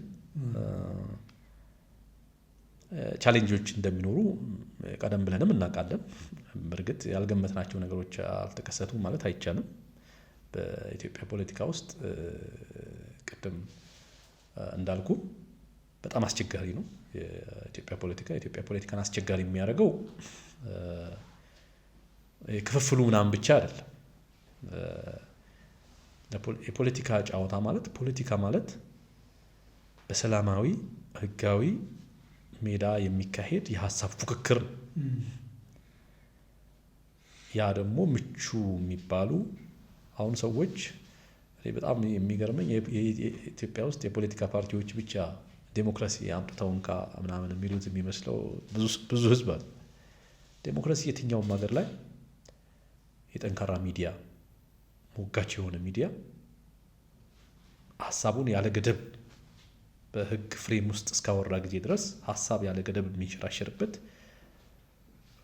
የሚዲያ ፕላትፎርም ለሁሉም ተደራሽ የሆነ ለሁሉም ፌር የሆነ እንትን የሚሰጥ አክሰስ የሚሰጥ የሚዲያ ስፔስ መኖር መቻል አለበት። የሲቪክ ሶሳይቲው ነፃ የሆነ እንግዲህ ህገ መንግስቱ የመደራጀት ሀሳብን የመግለጽ የመሰብሰብ ራሊ፣ ሰላማዊ ሰልፍ የማድረግ እንትኖች ህገ መንግስቱ እንትን ያደርጋል። አድቮኬሲ ስራ በአብዛኛው የዳበረ ዴሞክራሲ ባለባቸው ሀገራት የሚሰራው በሲቪክ ሶሳይቲ ነው። ኢንተረስት ግሩፕስ፣ ፕሬየር ግሩፕስ እየተባሉ ስፔሲፊክ ለሆነ ፖሊሲ ኦብጀክቲቭ ፓርቲዎችን ሎቢ ያደርጋሉ። ገዢውን ፓርቲ መንግስትን ሎቢ ያደርጋሉ፣ ፑሽ ያደርጋሉ፣ ፕሬየር ይፈጥራሉ እና ከኢንከምበንቱ ስልጣን ላይ ካለው መንግስት የተለየ ሊሆን ይችላል ኮዛቸው። መደበቅ አያስፈልጋቸውም። ይሄ ገዢውን ፓርቲ ለጥቅም የሚጎዳ እንትን ለማድረግ ለምሳሌ ለጎጎት የሆነ እንትን ለማድረግ መደበቅም መፍራትም እንትን ማድረግም የለበትም። ኢትዮጵያ ውስጥ ያለው ሪያሊቲ ግን ያው ታውቀዋል። ስለዚህ የሲቪክ ስፔሱ በጣም የተዘጋ ነው። የሚዲያ ስፔሱ በጣም የተቆለፈ ነው ማለት ትችላለህ። ምናልባት የተወሰኑ እንትኖች ኤፒሶድስ በጣም እንትን ሴንሲቲቭ በሆኑ የፖለቲካ እንትኖች ምናምን ካቀረብክ ያንተ ማረፊያ ያት እንደሆነ ታውቀዋለህ እና ስለዚህ የኢትዮጵያ ፖለቲካ ብዙ ጊዜ ብየዋለሁ፣ ያው በተለይ የፖለቲካ ፓርቲዎች የቢሮ እስረኞች ናቸው። አንዳንዶቹ ደንበኛ እስር ቤት ውስጥ ገብተው እስር ቤት ውስጥ ነው ያሉት። ሌሎቹ ደግሞ የቢሮ እስረኛ ናቸው። ተሳትፎ የላችሁም? አሁን ዞኑ ላይ ሁለቱ ዞኖችና ሌሎች ልዩ ወረዳዎች ላይ ተሳትፎ የለንም ማለት አይደለም፣ ግን ፖለቲካው አፈና ስላለው ነው። እንግዲህ አንድ አካባቢ በኮማንድ ፖስት ስር ኮማንድ ፖስት የታወጀው እውነት ለመናገር ያው ሌላ የጸጥታ ችግር ደም መፋሰስ ስለነበረ አይደለም። ክልሉን በጉልበት ህዝቡ ሪጀክት ያደረገው ምክር ቤቱ ሪጀክት ያደረገው ክልል ጭኖ እነዛን ስትራክቸር ለመፍጠር ቢሮ ለማቋቋም እንትን ለማድረግ ያው የሚያስፈራራ ወታደር የሚገርፍ ፖሊስ ምናምን ያስፈልግ ስለነበረ ያው በየቦታው ኮማንድ ፖስት ብለው አቋቁሞ ኮማንድ እኛም ለመሰብሰብ ህዝቡን ለማናገር ችግሩ የተፈጠሩ እንኳን ስንሄድ አካባቢ ኮማንድ ፖስት ስለሆነ መቅረብ አትችሉም፣ እንትን ማድረግ አትችሉም ነው የሚባለው። ኢንፋክት ዋናው ኮማንድ ፖስት የተቋቋመበት ዓላማ የህዝብ አንቅሮ የተፋው የብልጽግና ፓርቲ ምክንያቱም በህዝቡ ላይ ክህደት ነው የፈጸመው። በተለይ በጉራጌ አካባቢ ግልጽ የሆነ የህገ መንግስት ጥሰት ነው የፈጸመው። ያንን ድርጅት እንደምንም በወታደራዊ ኃይል በጣም በርካታ ሰዎች እኮ ድርጅቱን በይፋ እየለቀቁ ነበር። የማህበረሰባችን መሰረታዊ ጥያቄ የማይመልስ ከሆነ የዚህ ድርጅት አባል መሆን ጥቅሙ ምንድን ነው እያሉ በይፋ አናውንስ እያደረጉ ሲለቁ የነበሩ ሰዎች ያው መልሶ አስገድዶ እንትን ካላደረግ ትገባታለህ እየተባለ ያ የፓርቲ ስትራክቸር እና የክልሉ ደግሞ በማህበረሰቡ ተቀባይነት ያላገኘውን የክልል ስትራክቸር እንትን ለማድረግ በየአካባቢው ኮማንድ ፖስት እንትን አደረገ። የክልል ጥያቄው ደግሞ መልሶ በህዝብ ዘንድ እንዳይነሳ እንዳልኩ ወልቂጤ ላይ፣ አበሽቄ ላይ፣ ቆሴ ላይ፣ ምስራቅ መስቃን ላይ፣ ሶዶ ላይ ከታጣቂ ቡድኖቹ አንዳንዶቹ ከክልሉ ውጪ የሚነሱ ለምሳሌ በምስራቅ አካባቢ መንግስት ያው በተደጋጋሚ ሸኔ ነው የሚለው ጥቃት ይፈጸማል። ድንበር ዘለል ነው፣ ይዘርፋል፣ አግቶ ይወስዳል፣ ያቃጥላል፣ ንብረት ይዘርፋል። አንዳንዶቹ ደግሞ አሁን እዛው ክልል ውስጥ አዳዲስ ሽፍቶች እየተፈጠሩ መሳሪያ የሚዘርፉ እንዳልኩ አንዳንድ ቦታ ለምሳሌ እንደ ቆሴ ባለው አካባቢ የተወሰኑ ቀበሌዎችን ማስተዳደር የሚችሉ ሽፍቶች ተፈጥሯል ከመንግስት ቁጥጥር ውጪ። እንግዲህ መንግስት ሳይችል ቀርቶ አይመስለንም። በእኛ ግምገማ እንዳልኩ በትልልቅ ነገሮች ላይ ትኩረት እንዳታደርግ፣ አካባቢ ስቴብላይዝ አድርገ ትልልቆቹ መሰረታዊ ጥያቄዎች እንዳታደርግ የወልቂጤ እንትን እዚህ ጋር ወልቂጤ እንትን ያደርጋል፣ እዛ ጋር ቆሴ እንትን ያደርጋል፣ እዛ ጋር ምስራቅ መስቃን፣ እዚህ ጋር ሶዶ፣ እዚህ አበሽቄ እያለ በሴኩሪቲ እንትን የመወጠር ነገር ነው ያለው እና ትክክለኛ ህዝብ ሊቀይሩ የሚችሉ ኢሹስ ላይ እንትን እንዳ ኢንሲደንት ሰዎች ብቻ እየተከተልክ ዛሬ እዚህ ቦታ ላይ ሰው ተገድሏል ትባላለህ፣ ዛሬ እዚህ ቦታ ላይ ግጭት ተፈጠረ ትባላለህ።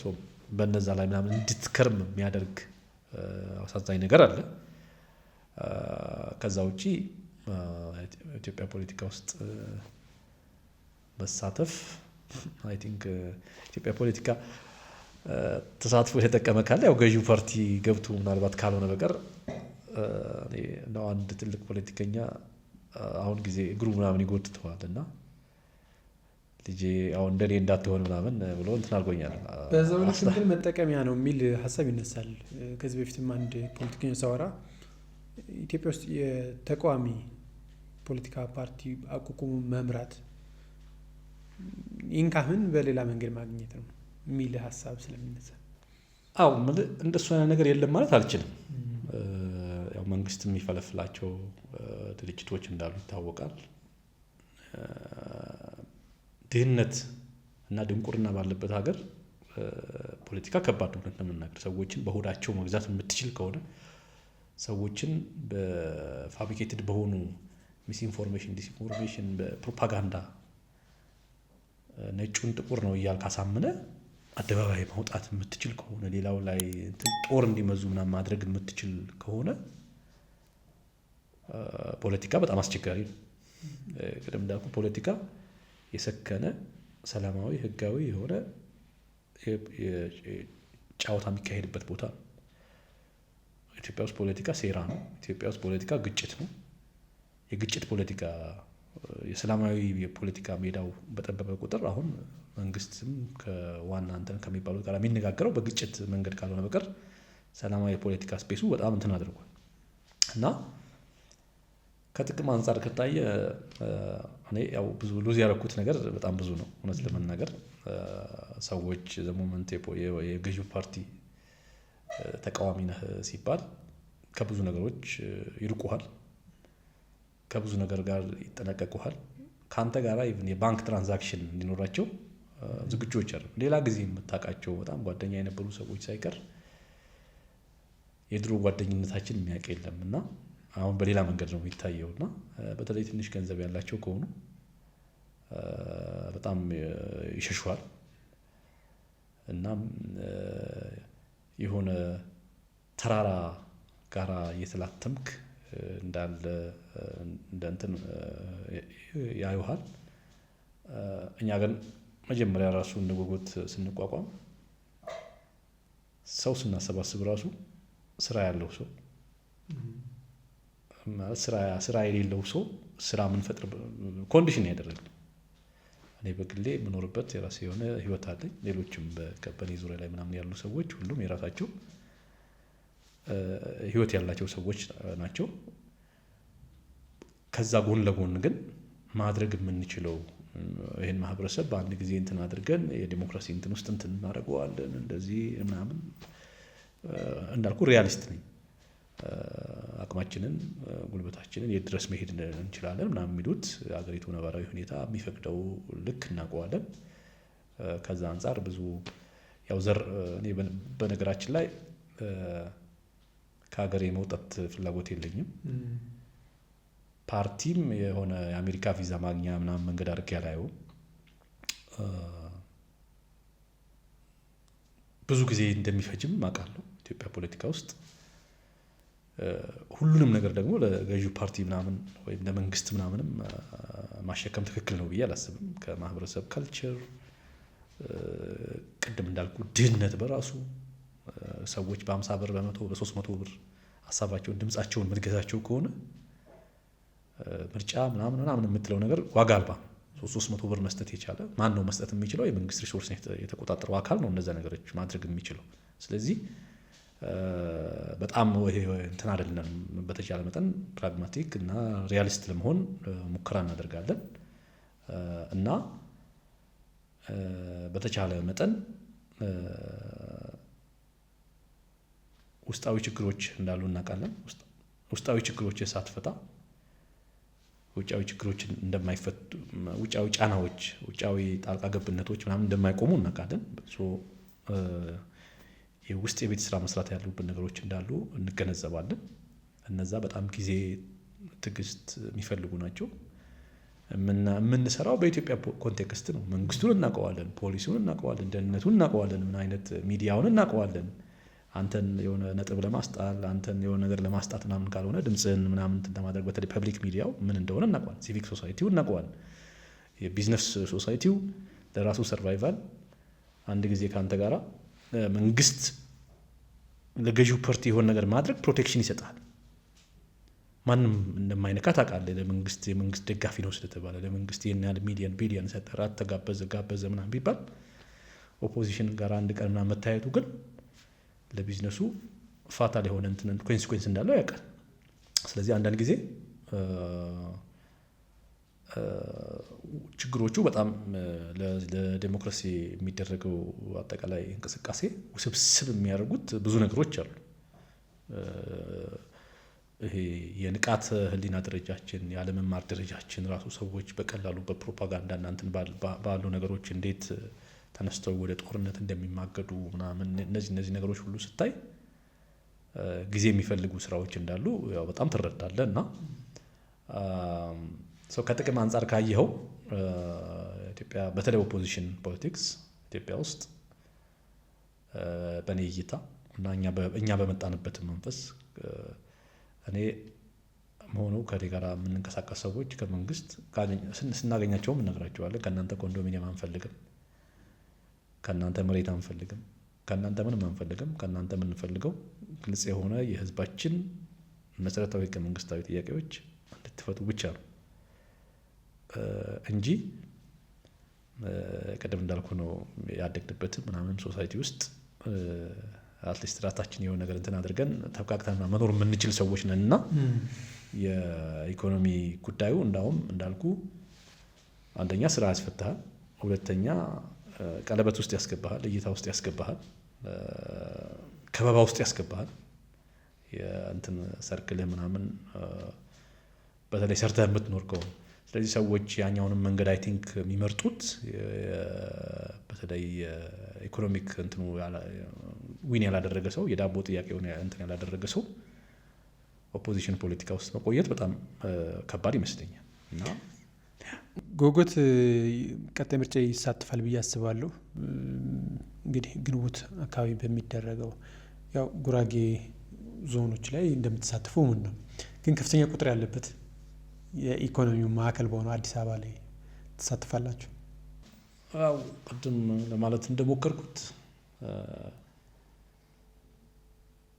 እኛ ጋር ባለን ግምገማ ነፃ ፍትሃዊ ዲሞክራሲያዊ የሆነ ምርጫ እንደማይደረግ እናውቃለን።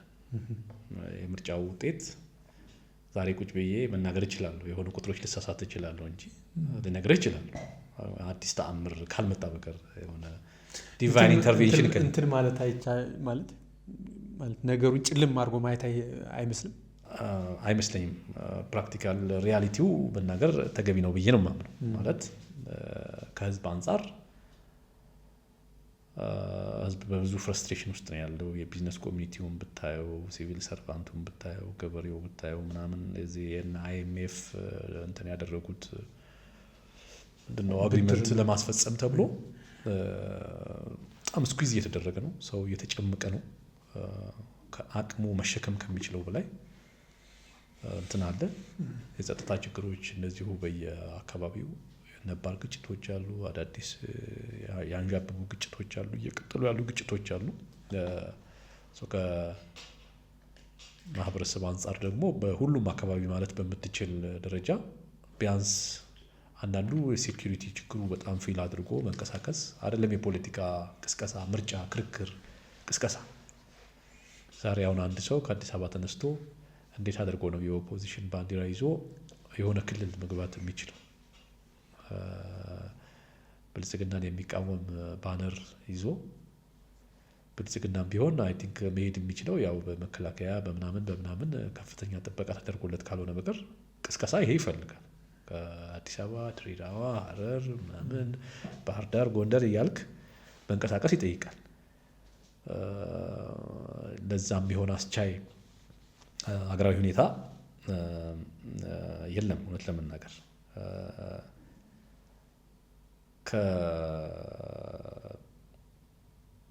ከማህበረሰብ አንጻር ቅድም እንዳልኩ ብዙ ፍረስትሬሽን አለ። ኢኮኖሚክ ሴኩሪቲ የምናምን እንትኑ እኛ ያው ብዙ ነገር ስለ ጉራጌ ስላወራን እንጂ ስለ የትኛው በነገራችን ላይ እኛ ሁሉ ጊዜ እንላለን ጉራጌ ኤክሴፕሽናሊዝም ወይም የጉራጌ ችግር ከሌላው የተለየ ነው ምናምን የሚል እንትን ብዙ ጊዜ የለን። ግን የጉራጌን ጉዳይ ስለምናወራ ስለ ጉራጌ በእንትን የምናወራ ሁሉም የራሱ ጩኸትና የራሱ ብሶት የሚያወራበት ሀገር ውስጥ ስለሆነን ግን ስቲል በዛ መንገድ ችግሮቻችን እያቃለለን መሄድ ልንችል እንችላለን። እና ምርጫውን በተመለከተ ጨለምተኝነት አይደለም። ምርጫ የሚያስብለው የ3 ወር የ4 ወር ኦፕሬሽን አይደለም። ምርጫን ምርጫ የሚያስብለው ከምርጫ እስከ ምርጫ ሚዲያዎች በነጻነት ሀሳቦችን የሚያንሸራሽሩበት ሰዎች ቅድም እንዳልኩ አሁን አንድ ሰው ኦፖዚሽን ፓርቲ ውስጥ ሲገባ ሪል የሆነ ከመንግስት የሆነ ምንም ጥቅም ሳይፈልግ የማህበረሰብ ጥያቄ ይዣለሁ ብሎ የሚገባ ሰው የመጀመሪያው ነገር በስራው ስክሩቲናይዝ ይደረጋል። በምናምኑ እሱ ቀለበት ውስጥ በተለያየ አሁን ለምሳሌ እኛ በተለያየ የምናናግራቸው ሰዎች ኮዛችንን በጣም ይደግፉታል። ከምትገምተው በላይ ድጋፍ አለው። ግን ገብቶ ለዚህ ለውጥ ለመሰለፍ ግን እንጀራይን ኮምፕሮማይዝ ያደርጋል። ነጋዴው በግብር ይመጡብኛል ብሎ ያስባል። የመንግስት ቅጥረኛ ከሆነ ከስራ ያባሩኛል ይላል። ሹመኛ ከሆነ ከሹመቴ ያወርዱኛል ይላል። እና ሁሉ መሬት ገበሬ እንኳን ሳይቀር መሬቴን ይወስዱብኛል ብሎ ሁሉም ነገር በመንግስት ስለሆነ ስጋት አለ። ያ ስጋት በሁሉም አካባቢ ከሞላ ጎደል ያለ ይመስለኛል። እንደዚህ አይነት ስጋቶች ባሉበት የሚዲያ ስፔሱ፣ የሲቪክ ስፔሱ፣ የምናምን ስፔሱ ሁሉ የሴኪሪቲ ስፔሱ በዚህ ሁኔታ ባለበት ምርጫ እንዳልኩ በጣም ከባድ ነው። ግን ፖለቲካ ውስጥ የገባ ነው እነዚህ ነገሮች ሁሉ እንዳሉ እያወቅን ነው የገባ ነው። እኛ ከመጣን በኋላ የተፈጠሩ ነገሮች አይደሉም። አሁን ትልቁ ችግር ምቹ ምህዳር፣ ምቹ ሁኔታ ምናምን እነሱን ትጠብቃለህ፣ ትፈልጋለህ፣ እንዲያደርግ ፑሽ ታደርጋለህ። ግን ምቹ ሁኔታው በትግል ነው። ኢትዮጵያውያን በሀገራቸው ዴሞክራሲ፣ ፍትህ እንዲሰፍን የሚፈልጉ አካላት በሙሉ ዋጋ ለመክፈል እስካልተዘጋጁ ጊዜ ድረስ ምቹ ሜዳ የሚባለው ነገር ዝም ብሎ የሚመጣ አይደለም። ባሉ ማናቸውም ቀዳዳዎች ሾልከን የአቅማችንን ጥረት እናደርጋለን። ከምርጫ እንትን አንጻር ምርጫ አንዱ መመረጥ ነው፣ አንዱ ጎል። ግን ከዛ በመለስም ያሉ ሌሎች ጎሎች አሉት። በምርጫ መሳተፍ አውትሪችህን ሪሌቲቭ የሆነ ኦፕንነስ ከሌላ ጊዜ ሪሌቲቭ የሆኑ የሚኖሩ የሚዲያ ስፔሶች፣ የፐብሊክ ስፔሶች ምናምን እነዛን እንትን አድርገህ ቅድም እንዳልኩ እኛ በአንድ ምርጫ የማህበረሰቡን ችግር እንፈታለን፣ በአንድ ምርጫ መንግስትም እንሆናለን ምናምን የሚል ብዥታ ውስጥ ያለን ሰዎች አይደለን። ብዙ ስራ የሚፈልጉ ነገሮች እንዳሉ እንረዳለን። ያ ግን ሀ ብለን የምንጀምረው አሁን ካለው ላይ ከአስቸጋሪው ነገር ላይ ማክሲመም አቺቭ ማድረግ የሚቻለውን ነገር አቺቭ ማድረግ ነው ብለን እናምናለን። ከዛ አንጻር ጉራጌ ዞንና አዲስ አበባ ብቻ ሳይሆን በሌሎችም አካባቢዎች ላይ በምርጫ እንሳተፋለን፣ እንወዳደራለን። ተመዘግባችሁት ምን ያህል ስለተመዘገበ ነው? የእጩ ምዝገባ አለ? የእጩ ምዝገባ ስላላለቀ ያው ፊገሩ መናገር ትክክለኛ እንትን አይደለም፣ ጊዜው አይደለም። ግን በሌሎችም ክልሎች በትንሹ በ5-6 ክልሎች አካባቢ ላይ ምርጫ እንሳተፋለን ብለን ዝግጅት እያደረግን ነው። እኔ ጨርሻለሁ። ብዙ ጥያቄዎች አንስቻለሁ። ባነሰው ቀረ የምትለው ካለ እድሉ ልስጥ። እሺ፣ ያው እድሉን ስለሰጣችሁኝ በጣም አመሰግናለሁ። ምናልባት አንድ በጣም መሰረታዊ ብዬ የማስበው መነሳት አለበትም ብዬ የማምነው አንዱ ከጠቅላይ ሚኒስትሩ እንግዲህ ቅርብ ጊዜ የክልል ጥያቄ በተመለከተ አንድ የኔም ጥያቄ ጠይቄያቸው ነበረ። በሆነ አጋጣሚ ሌሎችም ሰዎች ሲያደርጓቸው የሚስተካከሉ ነገሮች ካሉ ሪቪው እናደርጋለን ብለው ነበረ እና አይ ቲንክ ሪቪው ለማድረግ አሁን ትክክለኛ ሰዓት ነው ብዬ አምናለሁ። ምክንያቱም ማዕከላዊ ኢትዮጵያ የሚባል ክልል ከተመሰረተ በኋላ የጉራጌ አካባቢ አይ ቲንክ ጉራጌዎች የሚገደሉበት ቄራ ሆኗል ብዬ ነው የማምነው።